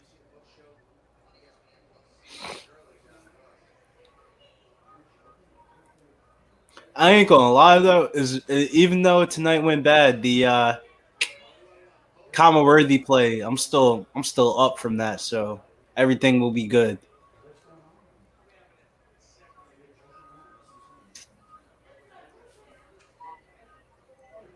Yeah, this random fight night probably screwed up a lot of people, man. I thought I was about to get a couple dollars, bet on some golf lines. call it a weekend. See what Saturday was hitting for, but man, who's winning this you're just round? gonna have- Oh, definitely Kattar. There's no question about that. It's just a question of whether it gets a stoppage or not. Oh, that's what I want to hear right now. Yeah, I don't want it to go. I want to put that little that cherry on top of my dog poop tonight. You know when you got a nice load of dog poop, you put that nice sprinkles and that cherry all over it. Get on him, get on him, get on him. Damn, they had him there too, man. Definitely lost the prize pool today. He had him there. Ige walked away from that shot. I hate when this shit. I feel like I should have bet Kattar by decision, but I don't know, man. Hopefully he comes through with his knockout. Yeah. Could have gotten him almost plus 300. And he rarely wins by decision too. Yeah, no, I was thinking because I was. Ige's tough though, man. Yeah, I was thinking Ige's really tough, but I was like, damn, Kattar has 5 rounds to do this, and he so is Stevens. It's something that the Hawaiians eat, bro. The Hawaiians, they eat something that literally just makes them tough, bro. Something over in Hawaii. Maybe Kattar steps on the gas. Spam. They eat spam over there. Pineapple. Pineapple. I heard another story about pineapple. You got to ask the girls. That's on a different podcast. Yeah. I mean, it's the After Hour podcast now, man. It's 1 a.m. You know what's fun? After the fights end. That's only the late night. The late night MMA live discussion. We need to bring like Megan Anderson on that. You guys, any of you guys have work tomorrow? I don't. Who does? Anybody? What's that? Anybody? Will. I know Will. Will's got a big day ahead of him. Will, what you got going on tomorrow, Willie? I'm doing the Premier League on Premier League, the English soccer, football. That's what you got going on tomorrow? Yeah, baby. So no work, just straight to the football odds, hitting the lines up. Yeah. That's what I'm talking about, my boy Will. Dude, Will was a professional gambler, bro. Let's go. This guy got it, bro. He got like a 100. He has like 100 play parlay hitting every night, man. He's been setting parlay since he was like 7 years old, bro. He got like a parlay in every event. And no, it's an ongoing parlay that's been active for 3-4 years, baby. Ooh. When that cash is gonna be millions. Bro, he's gonna be rich as Jeff Bezos, bro. He got like at this point he's up to like 10 million. He's gonna. Bro, hey, relax. Wins by KO first. So No, Kattar fucking finishes that. Man, I'm fucking pissed I didn't bet him. And I was thinking about that. Oh my god, I don't know if Kattar has it He in can it. still do it. He can still do it though. This motherfucker better fucking finish him.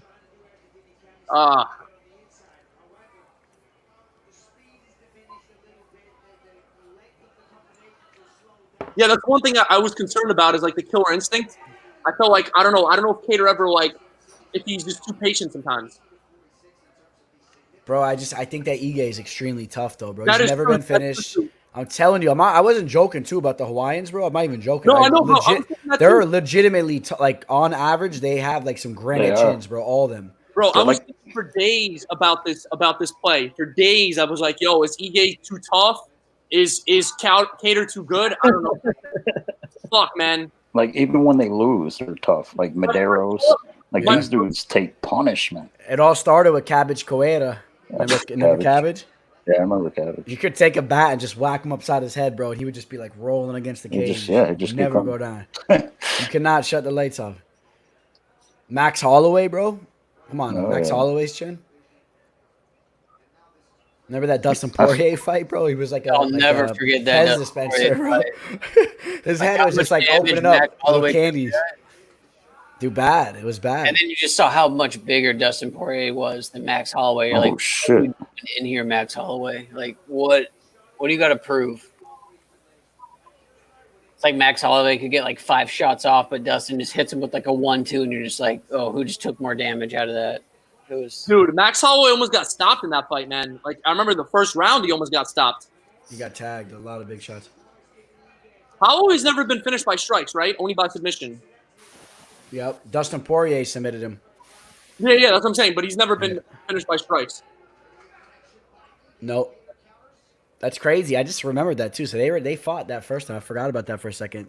Poirier hit him with the mounted triangle. Or excuse me, mounted armbar. I think this was a very impressive victory for Kattar. Even though he didn't finish him, it's just like he shows you that his cardio's there and that like if he goes to war in these championship bouts, that in like the 4th and 5th round, he's going to be pressuring. Mm-hmm. You know, he ain't fading. That's his cardio. He's hard to take down. His cardio, his striking. He's a good fighter. So who do you pin him up against? I want to see him beat Rodriguez? the shit out of. Oh Let's see. no, he's got Zabit. No, Yair's got Zabit. They got to fight first. Yeah. Yair and Zabit. You got Ortega and Zombie. They should be matched up. Then you got Kattar. That's it. Yeah. What about Max Holloway? Max Holloway and Kattar. That's the fight, right? Because Max Holloway really didn't lose that fight. I want him to regardless. see. Yeah. Fuck. You ain't gonna see that rematch. That ain't gonna happen. Yeah, it's 2-0. You get 2-0 on someone that you don't. Nobody wants to see that again. I mean, I'm sure some people do. No, nobody wants to see him get robbed again. Yeah, that's a tough one. So yeah, that makes sense. Max Holloway. That'd be a good fight. Josh Emmett, he's gonna be out the picture for a little bit. Yeah, ACL. Jeremy you saw the Stevens. message. I showed you the message, right? Tell Yeah. Yep. He's really hurting right now. Emmett. Tell her they're gonna give the fight to Ige by decision. Watch. No, I'm just Oh kidding. my god. Nah. Fuck. If that happened, forget it. I think that's it. No, we can't do this shit no more. It's over. That is asked by decision. That's his career. 32. Get robbed like that. What's the worst robbery you guys ever seen? Think of the worst robbery you ever seen. In boxing or MMA? Boxing, where there's hundreds in boxing, but MMA. Let's stick to MMA. The latest one that hurt me was Cheeto, bro. Cheeto, that was a robbery. I thought that was a robbery. The whole night, bro, I got robbed. Edson Barbosa. Oh my God, he's trying to finish it for Arseny. You look good, the Edson Barbosa. Man. I'm fucking stupid, dude. I should have known. I'm fucking stupid, yeah. And it's funny because most of the time I was thinking decision, and at the last minute I was like, "Yo, I think he might finish him." Fucking should have stuck to my gut, bro. Always stick with your first decision, man. Don't fucking second guess yourself. That's the lesson for the night. You learn from your mistakes, man. You learn from your mistakes. Shit happens. That's why it's gambling, man. Hey, this is the most unpredictable car I remember since the last month or so. It was unpredictable, very, very unpredictable, and lots of money for Taylor, for me, for Arseny, and almost everyone. I follow some gurus or someone that break down videos and predict fights, and they are like silent. After the fight, after the main event, they don't have close them.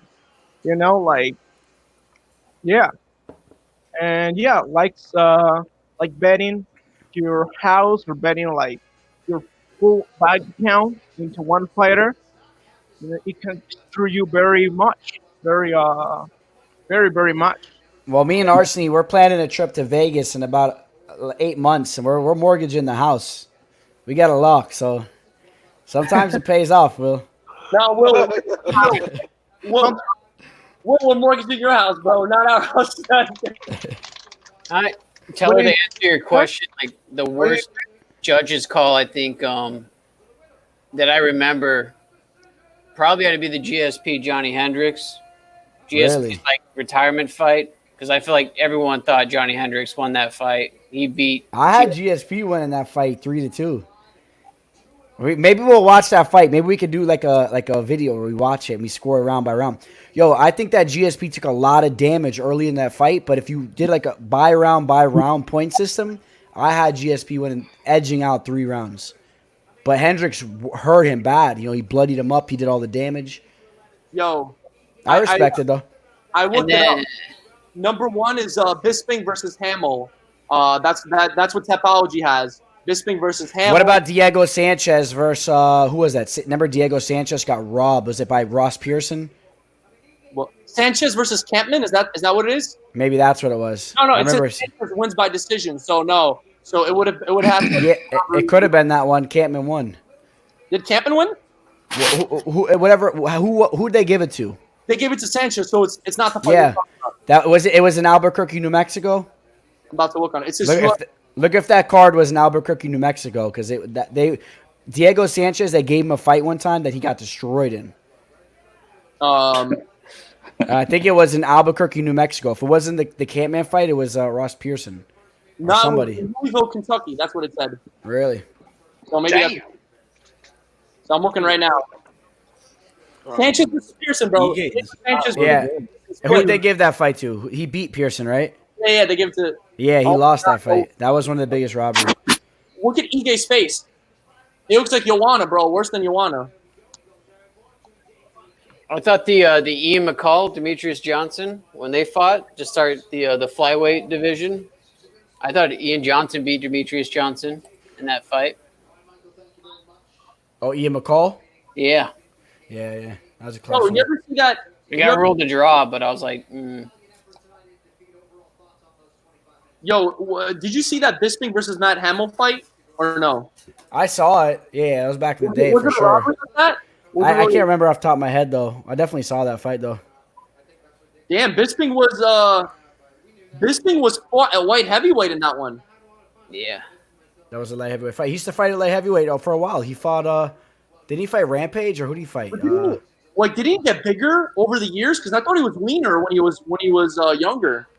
No, he talks about thicker. it. He said he was thicker, but then he went like on a strict workout program and he lost all this body fat. Then he realized how small he was at light heavyweight. Then he was like, I can actually make the cut to middleweight since I'm on this like legit workout regimen now.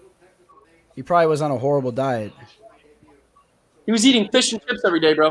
Fish and chips and what else? What do they eat in Britain, bro? I heard British food tastes horrible. My buddy, he's like from there. He says this British food is terrible. Like that's why everyone in the UK they eat like Middle Eastern food and Indian food. You know what I mean? Because yeah. You know what I think it is? I think that in general they're not really known for like a specific dish, and they're just kind of known as like having bland meals. But if you go there in general, like if you go out and eat like in London or whatever, the food's going to be quality. But like I like fish and chips too. People make fun of that meal. That's fire though. If you ever have like a really good plate of fish and chips, man, some good fish, that tartar sauce. Damn, I'm getting hungry right now. Especially down here in the South, you can find like a nice like fried spice. Yeah. Yo, they had by the way, I see this article. They said Jimmy Rivera, Khamzat Chimaev make statements on fight. I'm like, Jimmy Rivera won by a close decision. Like he didn't make a statement in that fight. You know what I mean? I don't know. That headline is deceiving, man. Fake news right there. What place did you say you had a house in? Was it Italy? Or Me? something like that? Greece? In Greece. Word. Yeah, food's amazing over there, man. Amazing. I want to check that out. Yeah, man. And my family's from a very small island, too, so there's not a lot of tourists there and stuff, bro. You go out and eat at some of these just, like, the local little places, and everyone knows each other. Like, any restaurant I go to, it's some type of distant cousin, you know what I mean?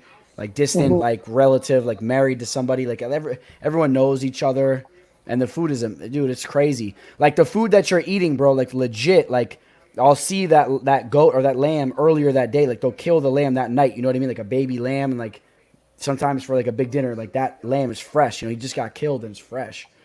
And it's all natural, bro. Like they're grazing off this natural land, bro. They have really good soil out there too. The island that my family's from, it's a volcanic island. There's an active volcano. It's crazy. The soil is really good. Damn, I'm getting hungry. Yo, food there was pretty cheap too. When I was there for a couple days. Oh, that's right. You were in Crete. Yeah. Yeah. Awesome. Yeah, my favorite thing, like this, I found this one place that was like on the coastline, and they sold like this really big. It was just like a seafood plate. It was just covered in like mussels with like their own like seasoning on it, and oh man, they had like fish that was like freshly caught there too on there too. Oh man. Peace, Eric. Eric just wrote a peace, Teller. Yeah, I don't know. You guys. Oh, Billy said peace to everybody, too. He sent us a message. He didn't want to cut anybody off. He had to head out. Shout out to Billy for joining the show. I I don't know. But you guys got any thoughts about the card before we start to ease the show? We can hang out. It's up to you guys. I don't care. If you guys want to hang out, we can recap, whatever. Anyone got some thoughts? It wasn't an easy. I'm gonna head out, fellas. It was good meeting you guys. All right, rookie. We'll see you. All right. All right, brother. I mean, I want to see Jack Shore. I definitely want to see him get a top 15 guy, his next fight. I feel like he's a really him up with? bantamweight. And then you just look at the bantamweight division. That's like the stack. It's such a bantamweight's huge. I think bantamweight is the modern day lightweight division. Yeah. Like how the lightweight division used to be. Bantamweight's the real division now. I think Jack Shore against John Dodson. Dodson just got a fight. He just got a fight. Yeah, he's got a fight. Yeah, he's gonna get, who's he fighting? He's getting destroyed by that Merab Davashvili. That Merab grappler. Davashvili. Yeah, Davashvili's gonna whoop him up. Yeah, you get destroyed. But I mean, don't get me wrong. Davashvili's gonna win that fight, but like, remember the Dodson versus Piotr Jan fight? Like, Dodson was hanging around tough. If he's able to stuff the takedowns, maybe he could strike with them, but I don't see it happening. I just see Merab just and this guy's so strong too, man. You know he's gonna get some takedowns. And that Sarah Longo, right? Isn't he from the Sarah Longo camp? Yeah. Yep.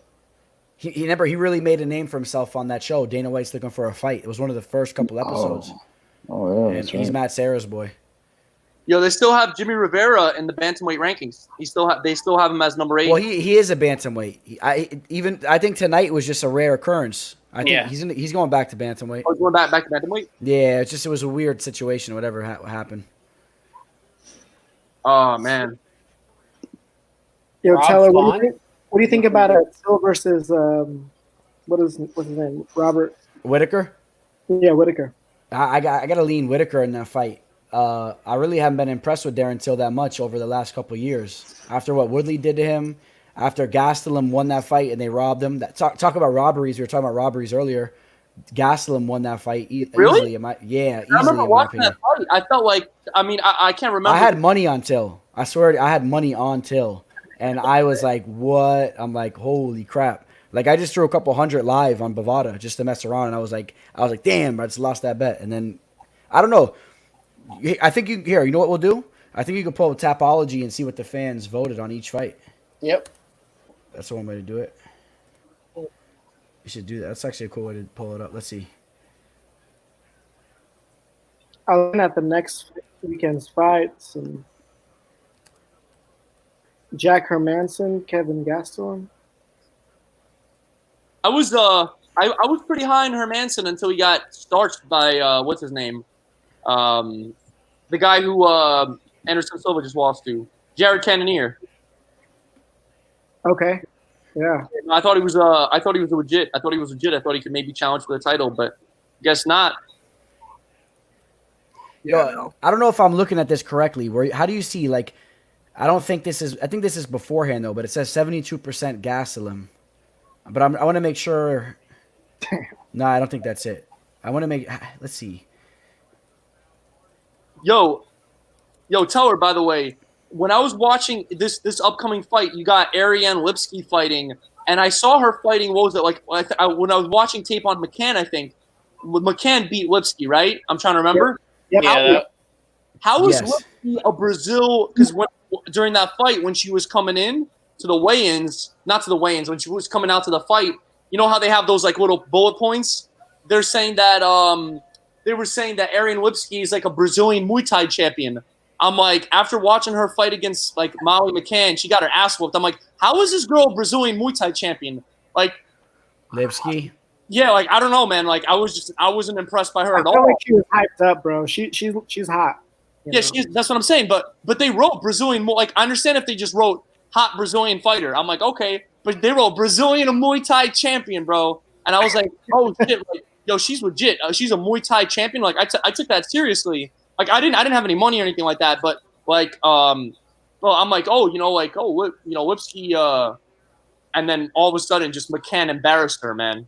And I'm like, bro, this girl's a Muay Thai champion. I mean, I don't know if Brazil has shitty Muay Thai or if or if that's like a mistake or something, bro. But I was like, I couldn't believe that. Yeah. Oh, Yeah, man. bro. McCann dropped the ball tonight, bro. Yeah, McCann. And then That was- it that started was off one of my rough for me favorites. from the get-go, man. That With was one that of my Greeks. Yeah.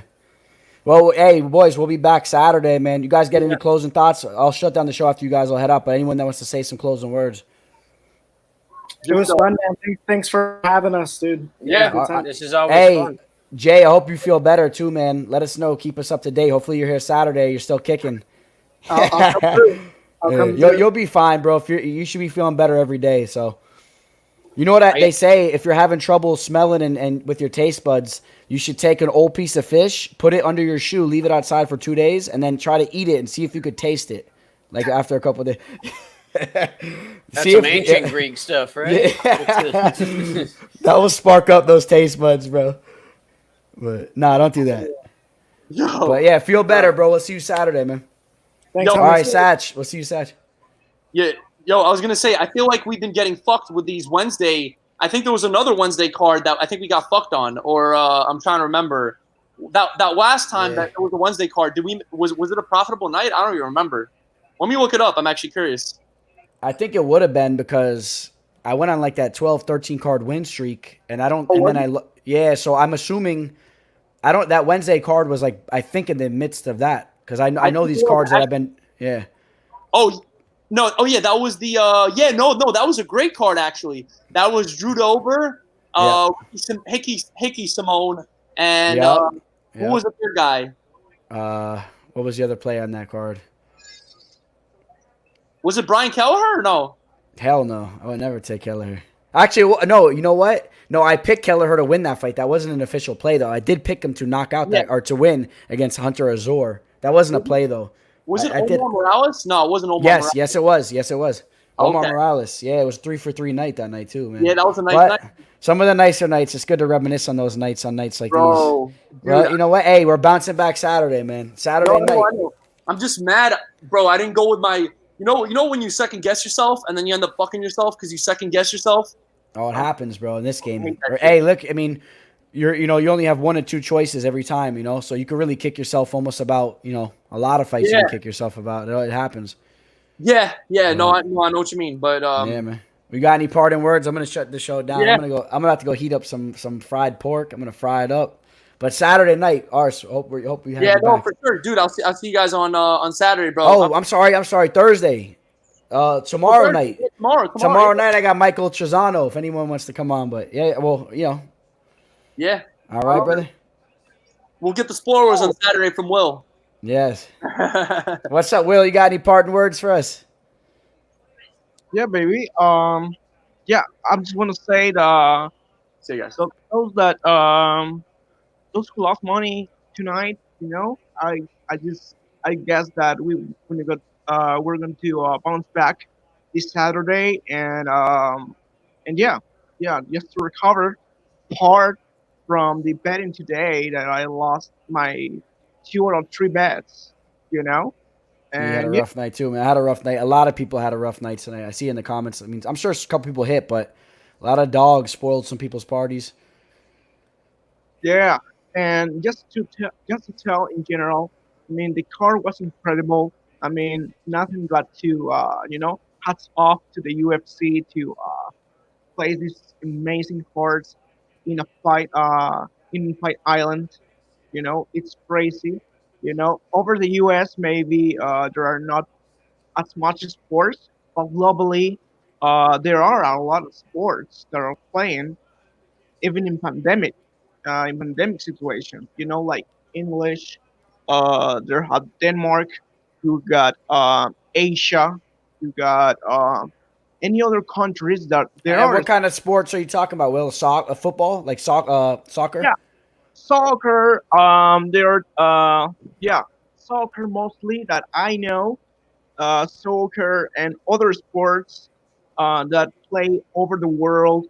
But in that case, in the U.S., just only MMA as right now, and I think the MLS soccer too is starting to the playoff. Oh, it is. Yes, I heard. Yep. Well, we got here in America, we got a lot of sports that are about to be picking up. We're going to have the NHL playoffs that are about to be starting in the beginning of next month. We got baseball starting up in about 10 days or so, less than 10 days, about a week.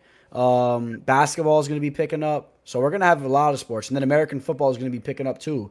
Not too long. So yeah, well, I appreciate you coming on. Anything else you want to say, man? I'm gonna shut the show down, and I gotta go eat. I want to get some pork in my belly, and then we got a show tomorrow night, and then we got Saturday too. We got a live show. So Yeah, man. Well, I appreciate the last words just tell each other. Is I appreciate all of you, even the guests you have coming on. And there is going to be a lot of dudes that want to chat with you and break down the fights live with you. And well, we're increasing somehow. I mean, it's your channel, but we're a part of the big family here. I appreciate, yeah, man. I agree with you for sure, Will, and I appreciate you, man. Yeah, All man. right, Will. Well, see you soon, man. Hopefully this weekend or tomorrow, whenever. Or tomorrow, yeah. Yeah. All right, brother. Peace.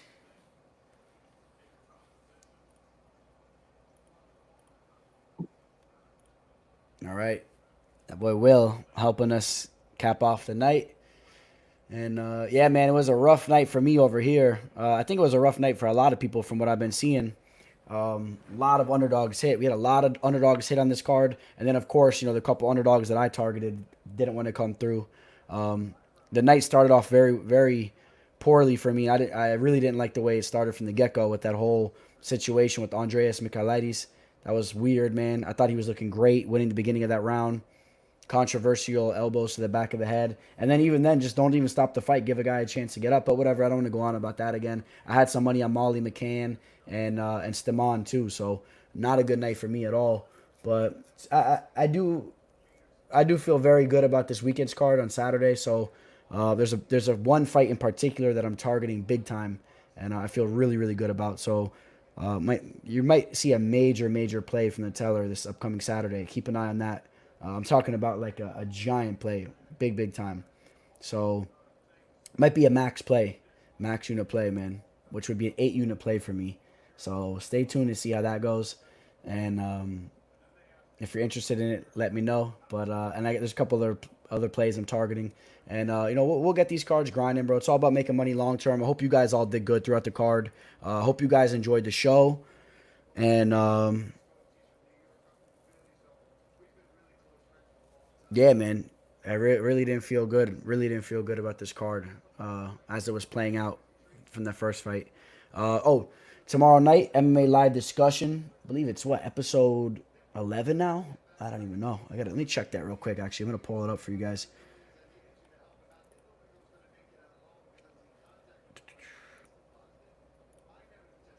Let's see if you guys can see that.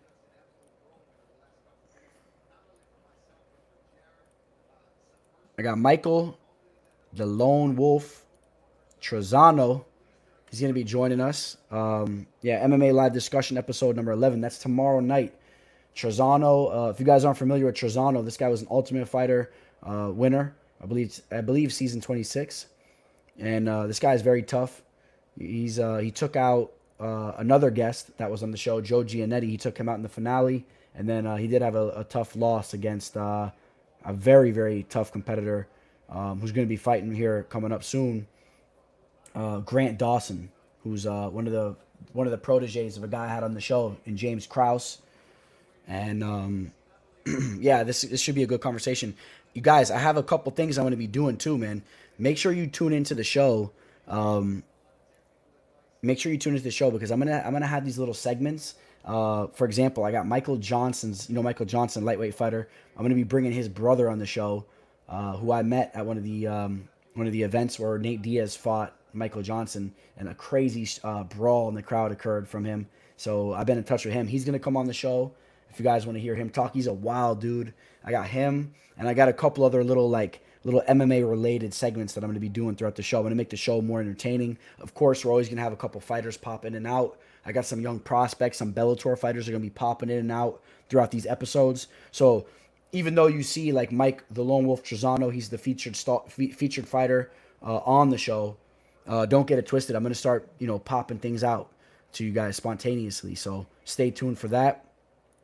And I hope I see you guys tomorrow for the show. And then again, Saturday for the main card. I believe it's going to be taking place again, 10 o'clock p.m., which is a lot better for me, especially on the weekends. I enjoy staying up a little bit later.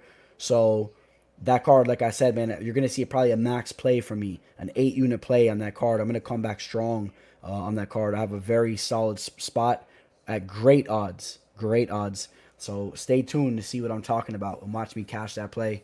I feel very, very good about it. I'm telling you. So, yeah, that's pretty much going to wrap up the show. I appreciate all you guys. I'm going to watch some highlights here to cap the night off. I'm going to go fry up some nice pulled pork that I have. I'm going to reheat it, throw it in the pan, fry it so it gets nice and crispy. Throw it on a nice toasted loaf of bread. Put some barbecue sauce, some hot sauce, some chopped up onions, saute some onions and mushrooms, and it's going to be really good. And that's what the Teller's night's looking like. And I want to wish all you guys to be safe out there with what's going on in the world. And even if it wasn't a profitable night for you guys, I hope that you guys are being profitable in life with your health and with your time. I hope you guys are all using your time wisely out there. I know you got to be safe, but I hope you guys are grinding, working towards something, taking care of your health.